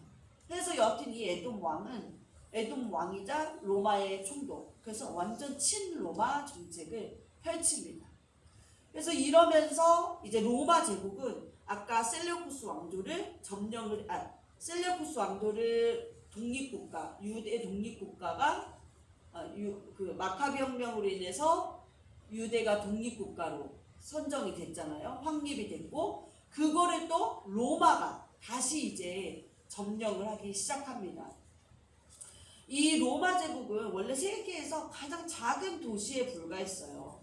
로마는 우리 지도 보시면 요 여자들 롱부츠 그렇잖아요. 롱부츠 이거잖아요. 그러니까 아주 이탈리아 반도의 작은 도시에 불과한 작은 나라였어요. 근데 점점 반도들을 점령을 하기 시작하면서 이 거대 제국을 다 대륙을 먹게 된 거예요. 그러면서 이제 폼페이우스, 그라수스, 가이사 3두 정치를 하게 됩니다. 이 땅이 너무 넓은데 이게 통일되지 못하고 그냥 3명이서 나눠서 정치를 하게 돼요. 너무 지금 많은 이야기를 제가 엄청 압축해서 하다 보니까 조금 막 이렇게 퉁퉁퉁퉁 건너뛰면서 제가 하고 있습니다. 여하튼 로마 제국이 전 세계를 제패했다. 너무 넓으니까 3명의 사람이 각각 어느 지역을 맡아서 정치를 해요. 3두 정치라고 해요. 근데 이제 그 중에 하나인 폼페이우스 이 사람이 팔레스타인 땅을 점령을 했습니다. 팔레스타인 땅을 점령을 했고 로마가 이제 에돔 땅을 먼저 점령을 했었는데 아까 이제 팔레스타인 땅까지 점령을 했으니까 어떡하겠어요? 에돔 왕이었던 아까 그 안티파스가 그럼 내가 이 이스라엘 땅도 내가 다스릴게요. 누구 총독 파견하지 마세요. 그래서 이 에돔 왕이었던 안티파스가 이 이스라엘 땅까지도 다 자기가 총독이 되어서 다스리게 된 거예요. 이 안티파스 이 사람이 무슨 가문이냐? 헤롯 가문이에요. 헤롯 가문. 그래서 이때부터 헤롯이 이스라엘, 유대를 다스리고 우리 신약성경에서 예수님을 죽이려고 했던 그 대헤롯의 아버지가 지금 제가 얘기하고 있는 그 안티파스라는 사람이에요. 그래서 이때부터 이 헤롯 가문이 성경에 등장하게 되었다. 네, 그렇게 해서 보시면 돼요. 자, 그러면 여기까지가 신구약 중간시대 이야기입니다. 우리 아까 다시 다니엘의 그 예언으로 돌아가 볼게요.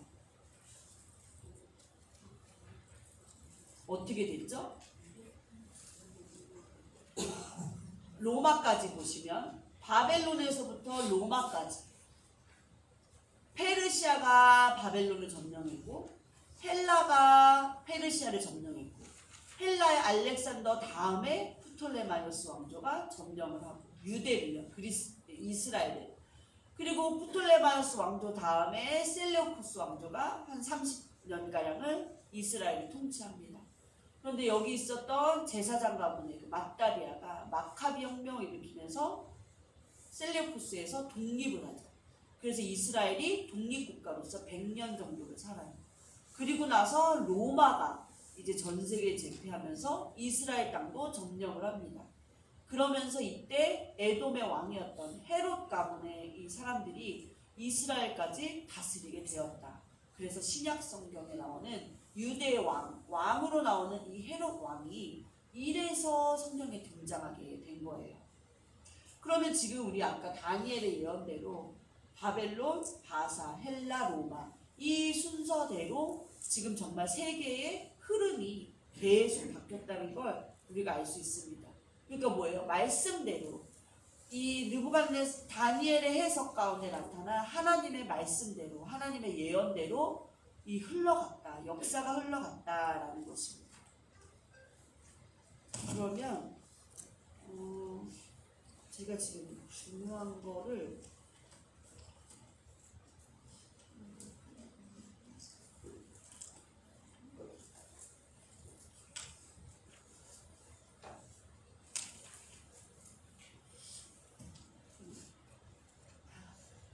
그러면 여기까지 한 것을 세계 도표표로 한번 볼게요.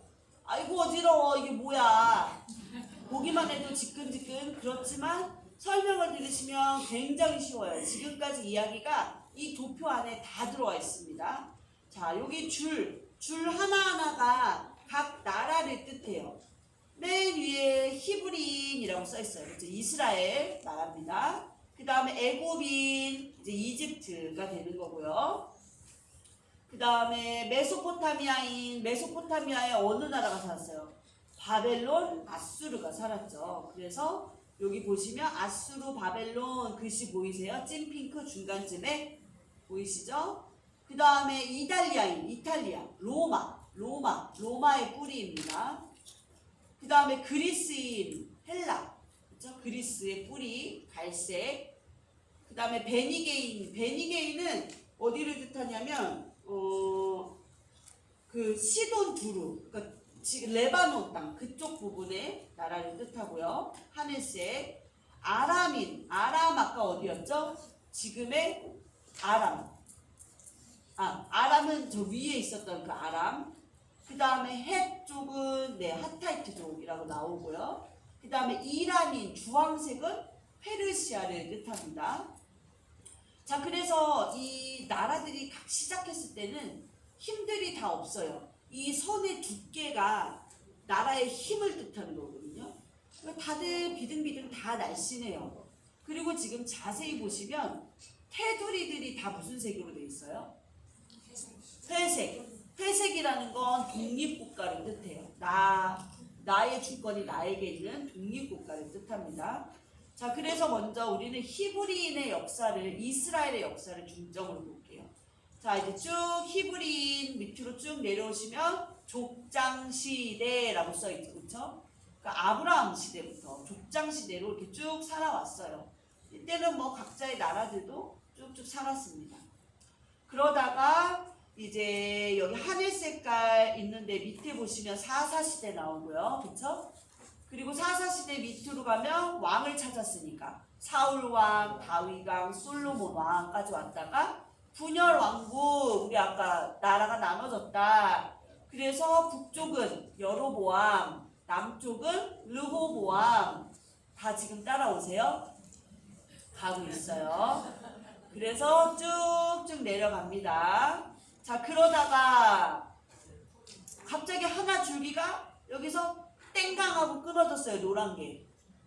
호세아 왕이 있었던 북이스라엘이 먼저 멸망했잖아요. 누구한테 멸망했다? 아수르. 그래서 저 맨 위에 보면 아수르로 끌려간 글자 안 보이시죠? 너무 작아서.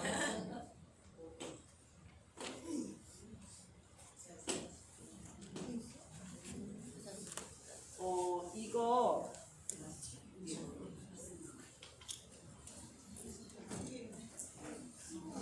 여기 책 성경이 읽어지네. 책 맨 뒤에 이렇게 표가 있거든요. 지금 요걸 보셔도 좋을 것 같아요. 이거 성경이 읽어지네. 요거 책 사신 분들은 요거 뒤에 보셔도 좋습니다.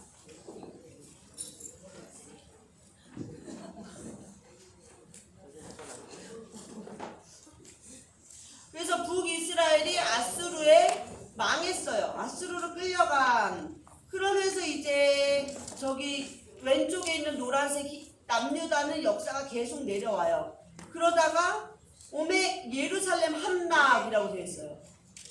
예루살렘이 함락됐다는 거는 남유다의 수도 예루살렘이 함락됐다는 건 망했다는 거예요. 그러면서 테두리 색깔이 무슨 색으로 바뀌었어요? 핑크색. 핑크색이 누구예요? 바벨론에 의해서 점령됐다. 그러니까 이제 이스라엘은 누가 다스린다? 바벨론이 다스린다. 근데 이제 그러다가 바벨론 포로가 발생하고 고레스 칙령, 고레스 왕이 나오면서부터 테두리가 또 무슨 색으로 변했어요? 주황색. 아까 주황색은 어느 나라다? 페르시아였어요. 페르시아가 쭉 다스립니다. 이제. 그렇죠? 자, 그래서 페르시아가 쭉 다스려요. 그러다가 이제 여기 헬라 통치하의 유대인, 이제 헬라가 주인이 됐다 이거예요. 이스라엘 땅이. 그래서 테두리색이 무슨 색으로 바뀌었어요? 갈색.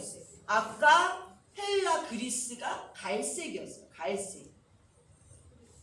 그래서 이걸 옆에 표시 보면은 봐보세요. 이쪽 부분까지 같이 봐야 되는데 여기 페르시아 맨 오른쪽에 있는 주황색 제일 뚱뚱하죠. 두께가. 뭐예요? 페르시아가 지금 제일 세계 강국이라는 거예요. 그런데 뭐라고 써 있어요? 알렉산더에게 정복됨 하면서 다시 두께가 날씬해졌죠. 그쵸? 근데 요때쯤에 알렉산더 왕이 있는 그리스로 가보면 알렉산더 대왕 나오고 갈색 두께가 갑자기 확 뚱뚱해졌어요. 그쵸? 근데 되게 짧아요. 뚱뚱한 기간이 짧아요. 왜? 아까 알렉산더 대왕 33세도 되기 전에 빨리 죽었다 그랬잖아요. 그러면서 짧아지면서 이 두께가 어디로 옮겨가요? 초록색 프톨레마이오스 왕조, 그리고 핑크색 셀레우코스 왕조에게 이 알렉산더 대왕의 영역이 다 넘어가는 거예요. 둘로 쪼개져서. 그런데 프톨레마이오스 왕조가 이집트를 점령했다 그랬잖아요. 그래서 아까 맨 위에서 이 초록색이 누구였어요? 이집트, 그쵸, 애국. 그래서 요 밑에 프톨레마이오스 왕조가 여기 나오는 거예요. 자, 그래서 이제 보시면 여기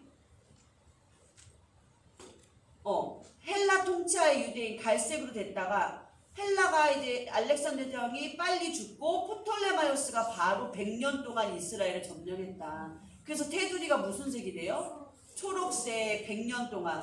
그러다가 셀레우코스가 다시 점령을 하죠. 그래서 이제 테두리가 핑크색이 된 거예요. 그쵸? 자, 그 다음에 근데 마카비 반란, 마카비 혁명이 일어났어요. 그래서 다시 테두리가 무슨 색이 됐어요? 회색이 됐어요. 이스라엘이 독립국가가 됐다 이 말입니다. 그런데 그때쯤 이제 옆에 나라들 보세요. 프톨레마이오스 셀레우코스가 마카비 혁명이 일어날 즈음에는 거의 날씬해졌어요. 다시. 근데 어디는 점점 뚱뚱해지고 있어요? 보라색. 보라색이 어디예요? 로마. 로마는 이제 엄청 뚱뚱해졌어요. 그쵸? 그래서 보시면 요렇게 노란색이 회색 테두리로 독립국가로 100년을 유지해 오다가 아까 제가 말씀드린 폼페이우스가 예루살렘에 입성, 그러니까 이스라엘을 점령했다는 거죠. 그러면서 이스라엘의 테두리가 무슨 색으로 변해요? 보라색. 로마가 점령했다. 보라색. 그렇게 해서 예수님 탄생까지 쭉 로마의 지배하에 있게 되는 겁니다. 자, 이 표가 아까 그 책 부록에 있으니까 이거는 한번 집에서 한번 훑어보세요. 그리고 보시면서 모르시겠거든 언제든지 저한테 다시 물어보셔도 좋습니다. 자, 이렇게 해서 저희가 지금 워크북 14페이지 위에까지 했어요. 오메, 제 달려갈 길이 먼데 큰일 났네.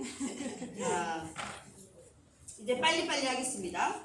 이제 신약 성경에는 구약에 안 나왔던 여러 사람들이 나와요. 반가로 2번 400년 신구약 중간 시대 때 나타난 중요 인물들. 이 사람들은 구약엔 없었는데 신약에 나와요. 그래서 한번 우리가 짚어보고 간다 이거예요. 신약 공부하기 전에. 헤롯 대왕, 아까 말씀드린 그 헤롯 가문, 에돔 왕, 원래 에돔 왕인데 이 사람들이 친로마 정책을 하면서 어부지리로 이 이스라엘 땅까지 점령을 하게 됐다. 그래서 예수님 탄생하던 때에 이 헤롯 대왕은 사망을 하죠. 그렇죠? 근데 이 사람은 성전 아니 그 건축광이었어요. 뭘 건축하는 걸 너무너무 좋아했어요. 그래서 이 사람이 짓기 시작한 게 나중에 완성됐지만 뭐가 돼요? 그 헤롯 성전을 짓게 됩니다. 그리고 두 번째, 그러니까 이 시대 예수님이 태어나던 시기는 실권자는 로마예요. 근데 꼭두각시 왕은 누군 거예요? 에돔 왕, 이 헤롯 왕인 거고 식민 백성이 유대인이 되는 거죠. 그렇죠? 이런 시대였었어요. 예수님이 태어나실 때가. 실권은 로마에게 있고 그냥 바지사장, 바지 왕은 에돔 왕, 헤롯. 그 다음에 식민 백성은 유대인이었다. 자, 분봉왕. 예수님이 탄생하시던 해에 이 대헤롯이 죽었다 그랬어요. 그쵸? 그러면 이제 이 이스라엘을 다스릴 또 왕이 세워져야 되잖아요. 로마에서 파견을 해야 되잖아요. 그런데 이때 대헤롯의 여러 아들들이 통치를 맡아서 합니다. 그래서 그거를 이렇게 땅을 여럿이서 나눠서 통치한다 해서 그거를 분봉왕이라고 하는 거예요. 그래서 어떻게 나눠서 했냐면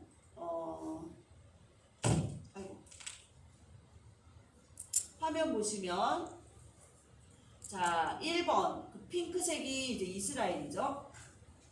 그래서 아켈라오라는 이 아들은 이 이스라엘을 점령을 해서 다스렸어요. 분봉하게 돼서. 그리고 2번 요 갈릴리 지역 그리고 옆에 베레아 지역 요거는 안티파스라는 아들이 다스리게 됐고요. 요 이둘의 갈릴리 동부 요런 지역들은 빌립 아들이 다스립니다. 그래서 우리 예수님을 맨 처음에 태어나자마자 죽이려고 했던 그 대헤롯이 죽자 아들 아켈레오, 안티파스, 빌립 세 사람이 이렇게 나눠서 다스리는 거예요. 그거를 분봉왕이라고 한다. 자, 총독은 뭐냐 그러면 총독은 이 어느 나라가 어느 나라에 정복했어요. 그럼 내 나라에서 이걸 다스릴 파견자를 보내는 거죠. 그게 이제 총독이에요. 근데 지금 분봉왕을 세웠다면서 총독이 뭐가 또 필요해요? 질문이 나와야 되는 거예요. 그쵸? 이 아켈라오가 이 이스라엘, 사마리아 유대를 다스렸잖아요. 근데 이 아켈라오가 너무너무 야만적인 독재 정치를 하는 거예요. 그러다 보니까 백성들이 이제 폭동을 일으켰어요. 그래서 로마에서 아켈라오를 추방을 시켜버립니다. 그리고 나서 안 되겠다. 여기는 분봉왕이 다스리지 않고 로마가 직접 총독을 파견해서 로마 사람을 파견해서 다스려야겠다 해서 총독을 파견합니다. 그래서 그게 누구예요? 예수님 당시에 빌라도, 본디오 빌라도 총독. 사도 바울 당시에는 벨릭스, 베스도 총독. 이런 사람들이 이제 직접 다스리게 됩니다. 그 다음에 4번 사내들인 공의회. 이거는 유대 최초의 자치의결 기관이에요. 그러니까 지금으로 말하면 국회예요, 국회. 그래서 유대인 최고의 자치의결 기관. 그러니까 황제나 헤롯이나 총독 같은 외부 세력은 아무도 없어요. 순수하게 유대인 공동체 안에서 가장 높은 정치 기관이었던 거예요. 그래서 여기는 누가 들어갈 수 있어요? 대제사장, 서기관, 바리새파 사람들. 이런 유대사회 지도자들 71명으로 구성이 되어 있었습니다. 그래서 이 당시의 주권은 당연히 로마가 갖고 있었잖아요. 그렇죠? 그렇지만 나름 사법적인 기능과 뭐 입법 기능, 행정 기능을 나름대로는 갖고 있었어요. 그래서 예수님이 법정에 섰을 때 빌라도가 이런 말이에요. 너희가 그를 데려다가 너희 법대로 재판해라 이런 말을 합니다. 여기서 말하는 너희 법이 이 사내들인 공의의 법을 말해요. 그래서 이걸 아시면 돼요. 자, 그 다음에 5번 대제사장. 이제 대제사장. 유대인 공동체는 신앙 공동체이기 때문에 대제사장이 지도자, 으뜸 지도자가 되는 거죠. 그리고 이 대제사장은 사내들인 공의회의 주요 멤버들이었습니다. 그리고 당파로는 사두개파에 속한 사람들이었어요. 그러니까 이 사람들은 아주 올바른 신앙을 가지고 종교 지도인이 되는 것보다는 로마 세력에 붙어서, 그 다음에 에돔 왕인 그 헤롯 세력에 붙어서, 그 다음에 로마에서 파견한 총독에 딱 붙어가지고 권력을 즐기면서 이 백성들을 종교라는 이름으로 착취하는 세력으로 나중에는 타락을 하게 됩니다. 그러니까 이 정복국가였던 로마나 헤롯 가문들은 자기 입맛에 잘 맞춰주는 대제사장을 세우면 이 통치하는 게 너무 수월하거든요. 그래서 아론 계열의 레위인이 아닌 자격도 없는 사람들을 그냥 지네들 입맛에 맞게 굴고 돈 주면 대제사장으로 그냥 막 세웠던 거예요. 돈으로 그냥 막 세워요. 그래서 예수님 당시에 안나스 대제사장이 그런 사람이었습니다. 돈으로 제사장직을 산 사람이에요. 그래서 이 사람이 한 짓이 뭐예요? 그 예루살렘 성전에서 재물 장사를 했잖아요. 그렇죠? 재물을 놓고 파는 그런 장사를 했습니다. 그래서 예수님 당시에 우리 이제 신약 성경 공부 들어가면 예수님이 성전 청결 사건, 막 이 장사꾼 뒤집어 엎는 거, 그게 왜 나왔냐, 이거를 되게 비판하는 예수님의 모습이에요. 그걸 자세히 저희가 공부할 거고요. 그 다음에 6번 서기관. 아까 서기관은 어디서 나왔다 그랬어요? 아까 어디서 나왔다 그랬죠? 우리 아까 하시딤 운동할 때, 그쵸? 그때 성경으로 다시 돌아가자. 율법을 막 연구하는 무리들, 서기관. 이 사람들이 이제 회당을 중심으로 해서 여기서 집회를 하고 교육을, 율법을 가르치는, 그래서 유대인의 정체성을 확립하는 데 아주 중요한 역할을 했던 서기관들이었습니다. 이 서기관은 주로 거의 다 바리새파 사람들이었어요. 그러니까 서기관은 되게 명망 높은 율법 학자 계열들입니다. 학자들. 그래서 예를 들면 뭐 힐렐, 샴마이, 가말리엘, 니고데모. 우리 니고데모는 잘 알아요. 그렇죠? 이런 사람들이 다 서기관. 아주 명망 높은 법률가이자 율법가이자 학자인 사람들입니다. 자, 근데 서기관들과 결은 비슷한 종교 지도자 그룹이 있었어요. 서기관처럼 율법으로 똘똘 뭉쳐있지만 이 사람들은 약간 학문적이었고 서기관은 종교적인 그룹이 있었어요. 바리새파 사람들입니다.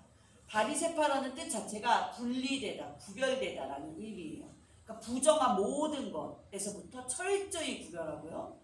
그러다 보니까 뭐 정결 의식이나 먹는 거 방법조차 안식일, 계명, 율법 엄청나게 철저하게 지킵니다. 그리고 이 사람들은 그러니까 너무 철저하게 말씀을 지키니까 오히려 백성들의 추앙을 받아요. 백성들에게 되게 인정받는 분위기였어요. 왜냐하면 이 대제사장 자체가 지금 바리새파는 종교적 그룹이라고 했잖아요. 종교 그룹의 대표는 대제사장인데 이 사람들이 지금 썩어 빠져가지고 돈으로 막 이 자리를 사잖아요. 이 분위기 속에서 오히려 아주 순수하게 율법에 매진하는 이 바리새파 종교 그룹들은 백성들이 너무나 좋아했어요. 엄청 인정받는 그룹이었습니다. 근데 그러다 보니까 이 바리새파와 사두개파는 라이벌이 돼요. 라이벌. 그래서 8번에 바로 사두개파가 나옵니다. 제사장적 귀족 집단이에요. 귀족 집단, 제사장적. 그러니까 뭐예요? 이 바리새파와는 완전 반대되게 자기네들도 종교인이야. 그리고 제사장이라는 리더 자리에 있어요. 근데 귀족 집단이에요. 그러니까 돈으로 이 제사장직, 대제사장직을 사면서 그냥 친로마 정책이나 하고 이런 사람들이에요. 그러니까 백성들 눈에는 당연히 안 좋았겠죠. 그렇죠? 그리고 이 사람들은 사두개파 중요한 건 뭐냐면 육체의 부활을 믿지 않아요. 그리고 천사와 영의 존재를 부인합니다. 그래서 나중에 사두개파가 예수님한테 질문하잖아요. 그 과부가 형제 여럿과 결혼했다가 그 여럿과 결혼했던 그 과부가 죽어서 천국에 가면 누구의 아내입니까? 이걸 물어보잖아요. 이 사두개파들이. 자, 그래서 사두개파 나오고요.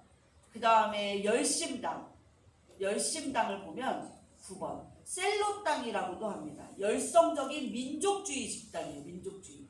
그래서 이 사람들은 아주 맹렬한 반로마주의자예요. 아주 로마 정책에 반기를 드는 아주 열심당, 셀롯. 그래서 예수님의 제자 중에 셀롯이라고 하는 시몬 있죠? 셀롯당, 열심당 소속이라는 거예요. 그래서 이 사람들은 반로마주의를 하다 보니까 뭐예요? 유대 이 종교 지도자들, 제사장들, 기득권 세력자들한테 아주 저기를 품고 다니는 거예요. 그리고 실제 이 사람들은 그래서 몸에 칼을 이렇게 품고 다녔었대요. 그러니까 예수님 당시에 지금으로 말하면 테러리스트 같은 아주 그런 사람들이었습니다. 그 다음에 10번 마지막 에센파는 쿰란 공동체예요. 경건한 유대 공동체. 그래서 이 사람들은 광야에 운둔하는 수도사적인 성격을 가지고 있습니다. 그래서 세례 요한이 이 에센파였다라는 그런 이야기들이 있어요. 이 사람들은 아주 경건하게 유대교를 섬기면서 광야에서 공동생활하고 금욕적인 생활을 하면서 말씀을 연구하면서 살았습니다. 그래서 이 사람들이 거주했던 실제 그 동굴들에서 많은 그 기독교 문서들이 발견이 됐어요. 근데 가장 유명한 게 1947년에 사해사본이라는 게 발견이 됐어요. 이게 사해사본이라는 게 BC 1세기경에 기록된 이 사본인 거예요. 기록된 사본으로. 근데 이 내용이 지금 우리가 보고 있는 성경의 내용과 매우 흡사하다고 합니다. 그래서 이 성경 원본의 진실성을 입증해주는 아주 중요한 책이 발견이 됐다. 근데 그 책이 에센파들이 거주했던 그 동굴에서 발견이 됐다라는 겁니다. 자, 이 사람들이 구약엔 없었지만 신약에서 다 드러나는 사람들이에요. 그래서 한번 신약 성경 읽으시면서 다 들어봤잖아. 바리새파, 사두개인, 뭐 서기관, 이게 뭐야 했었는데 한번 정리를 하고 신약을 들어가면 되십니다. 자, 그 다음에 이제 다음 페이지 보시면 3번 신약에 나타날 주인공들은 어디에 살고 있나? 이건 아주 간단해요. 그 사진 밑에 그 지도 밑에 보시면 양가로 1번 어쨌거나 팔레스타인 땅에 살고 있는 사람들 누구겠어요? 유대, 사마리아, 갈릴리에 살고 있는 이스라엘 사람들이 있겠죠. 그 다음에 두 번째는 팔레스타인 땅 언저리 근처에 살고 있는 사람들, 근처에 뭐 베니게 땅, 데가볼리, 이두메 이런 지역에서 살고 있는 사람들이 있습니다. 아까 말한 베니게는 아까 지형에서 어디쯤이었어요? 베니게, 에돔, 데가볼리는 이 모압 평지, 아까 말했던 아모리 그쪽 있는 모압 평지, 요단 동편 모압 평지가 데가볼리 지역입니다. 그리고 아까 어디 지도에서 나왔었는데 여기 있네요. 아닌데 잠시만요. 여기 있다.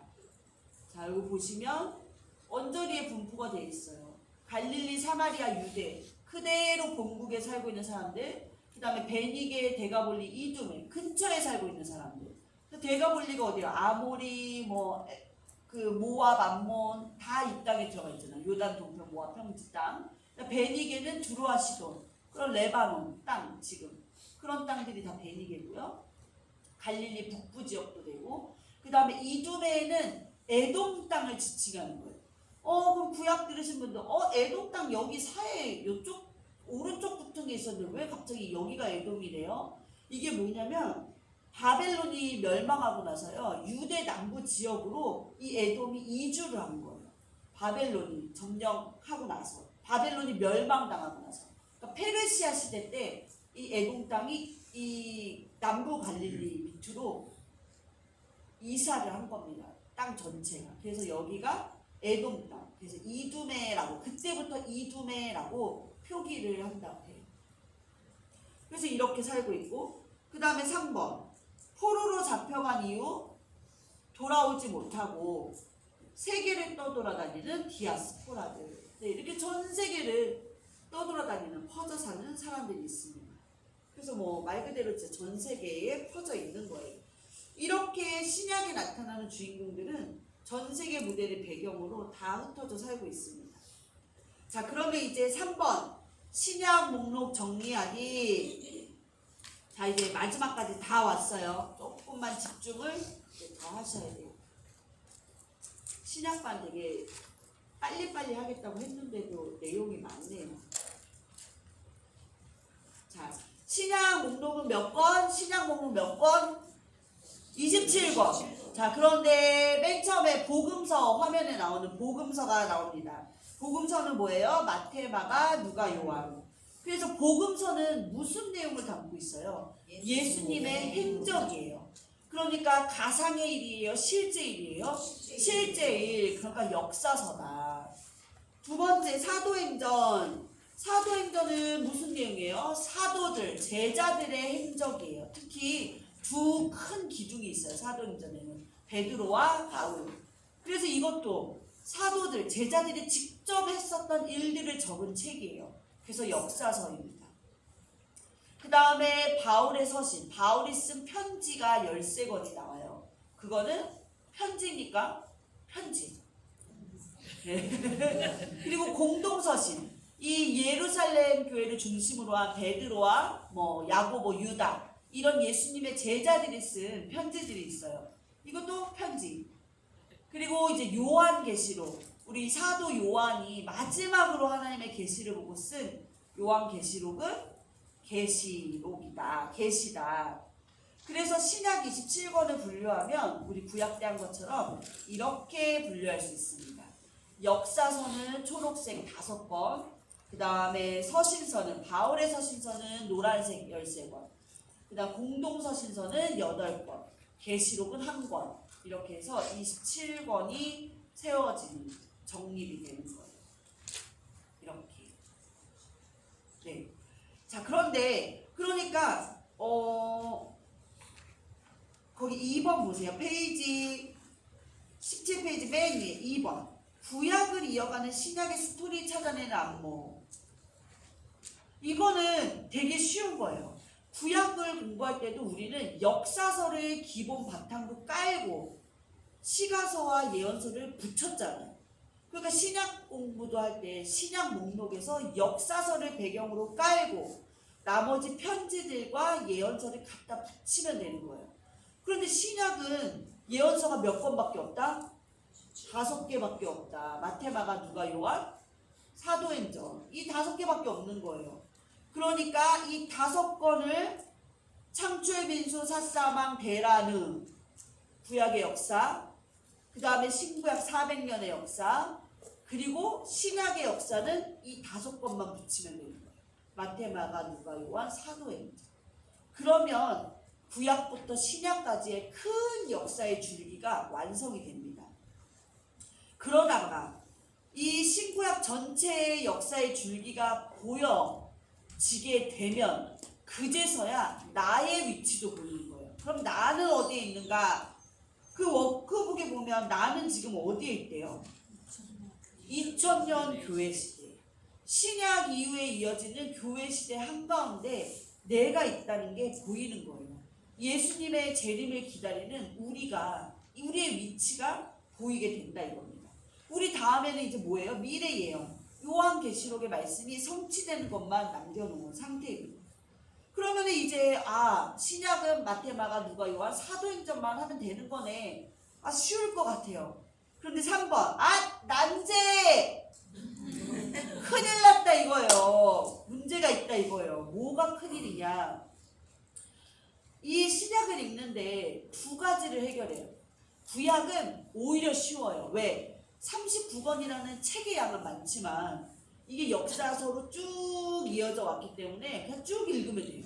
근데 신약은요, 역사들이 막 뒤죽박죽, 사건도 뒤죽박죽, 역사도 뒤죽박죽. 그래서 그거대로 읽으면은 예수님의 행적이 공생의 3년, 만 3년이 정리가 안 됩니다. 그래서 일단 사복음서 하나로 만들기가 우리의 숙제가 돼야 돼요. 그 다음에 2번째, 사도행전의 서신서 연결하기.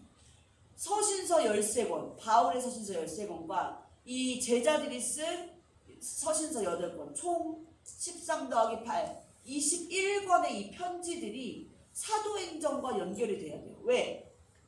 이 편지는 누가 썼다? 사도 바울과 예수님의 제자들. 근데 사도 바울과 예수님의 제자들 이야기는 어디 나와요? 사도행전에 나와요. 사도행전에서 이 제자들의 이야기가 주인공이 돼서 나오잖아요. 그렇기 때문에 사도행전에 이 편지, 서신서들 21권이 다 연결이 돼야 돼요. 사도행전 내용과. 이 2가지가 우리가 신약 공부하는 데 있어서 큰 숙제다, 난제다. 그것을 알고 오늘 공부는 여기까지 끝하면 됩니다. 이거는 이제 다음 주에 할 거예요. 그럼 어떻게 사복음사를 하나로 연결하는지, 그 다음에 서신서를 어떻게 붙이는지 이제 연결을 할 거예요. 그래서 우리 지금 주중예배 때 우리 이해랑 목사님이 고린도전서 설교하시잖아요. 고린도전서 각계 설교만 들으면 이게 설교가 그냥 단편으로만 귀에 들어오는 거예요. 그렇지만 고린도전서라는 이 사도 바울이 쓴 편지가 왜 사도 바울이 썼는지 그거를 알게 되면 진짜 저 이해랑 목사님의 설교가요 1000배나 더 풍성하게 들리는 거예요. 그 말씀 하나하나가 너무 귀에 들어오고, 왜 고린도전서 13장에 사랑은 오래 참고 그 사랑장, 이게 남녀 간의 사랑이 아니거든요. 왜 그 말씀이 여기 들어왔는지가 이해가 되십니다. 그래서 이제 다음 시간 신약으로 시작하면서부터 차근차근 할 거니까 우리 힘을 내시고 하셨으면 좋겠습니다. 네. 자, 그러면 이제 여기서 끝난 게 아니죠. 우리 4번은 안 한다고 했고요. 4번 안 하기를 천만다행이죠. 몇 장이지, 그렇죠? 자, 이제 워크북 25페이지 가셔서 다음 주 거 제목 한번 보세요.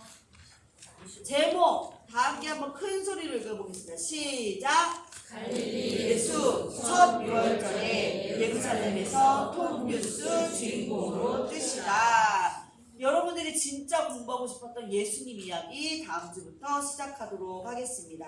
자, 그럼 제가 기도하고 마치겠습니다.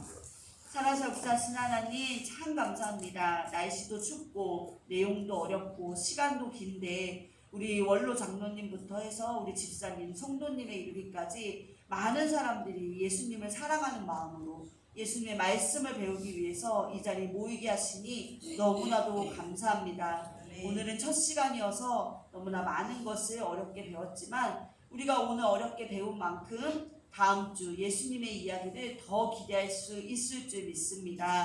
하나님 우리에게 힘을 주시옵소서, 우리의 상황을 열어 주시옵소서, 우리의 건강을 붙들어 주시옵소서. 그래서 12주 모두 완주하여 정말 신약 성경에 담긴 하나님의 말씀을 잘 받아 새기는 저희 되게 하여 주시옵소서. 돌아가는 길도 지키실 예수 그리스도의 이름으로 기도드립니다. 아멘. 수고하셨습니다.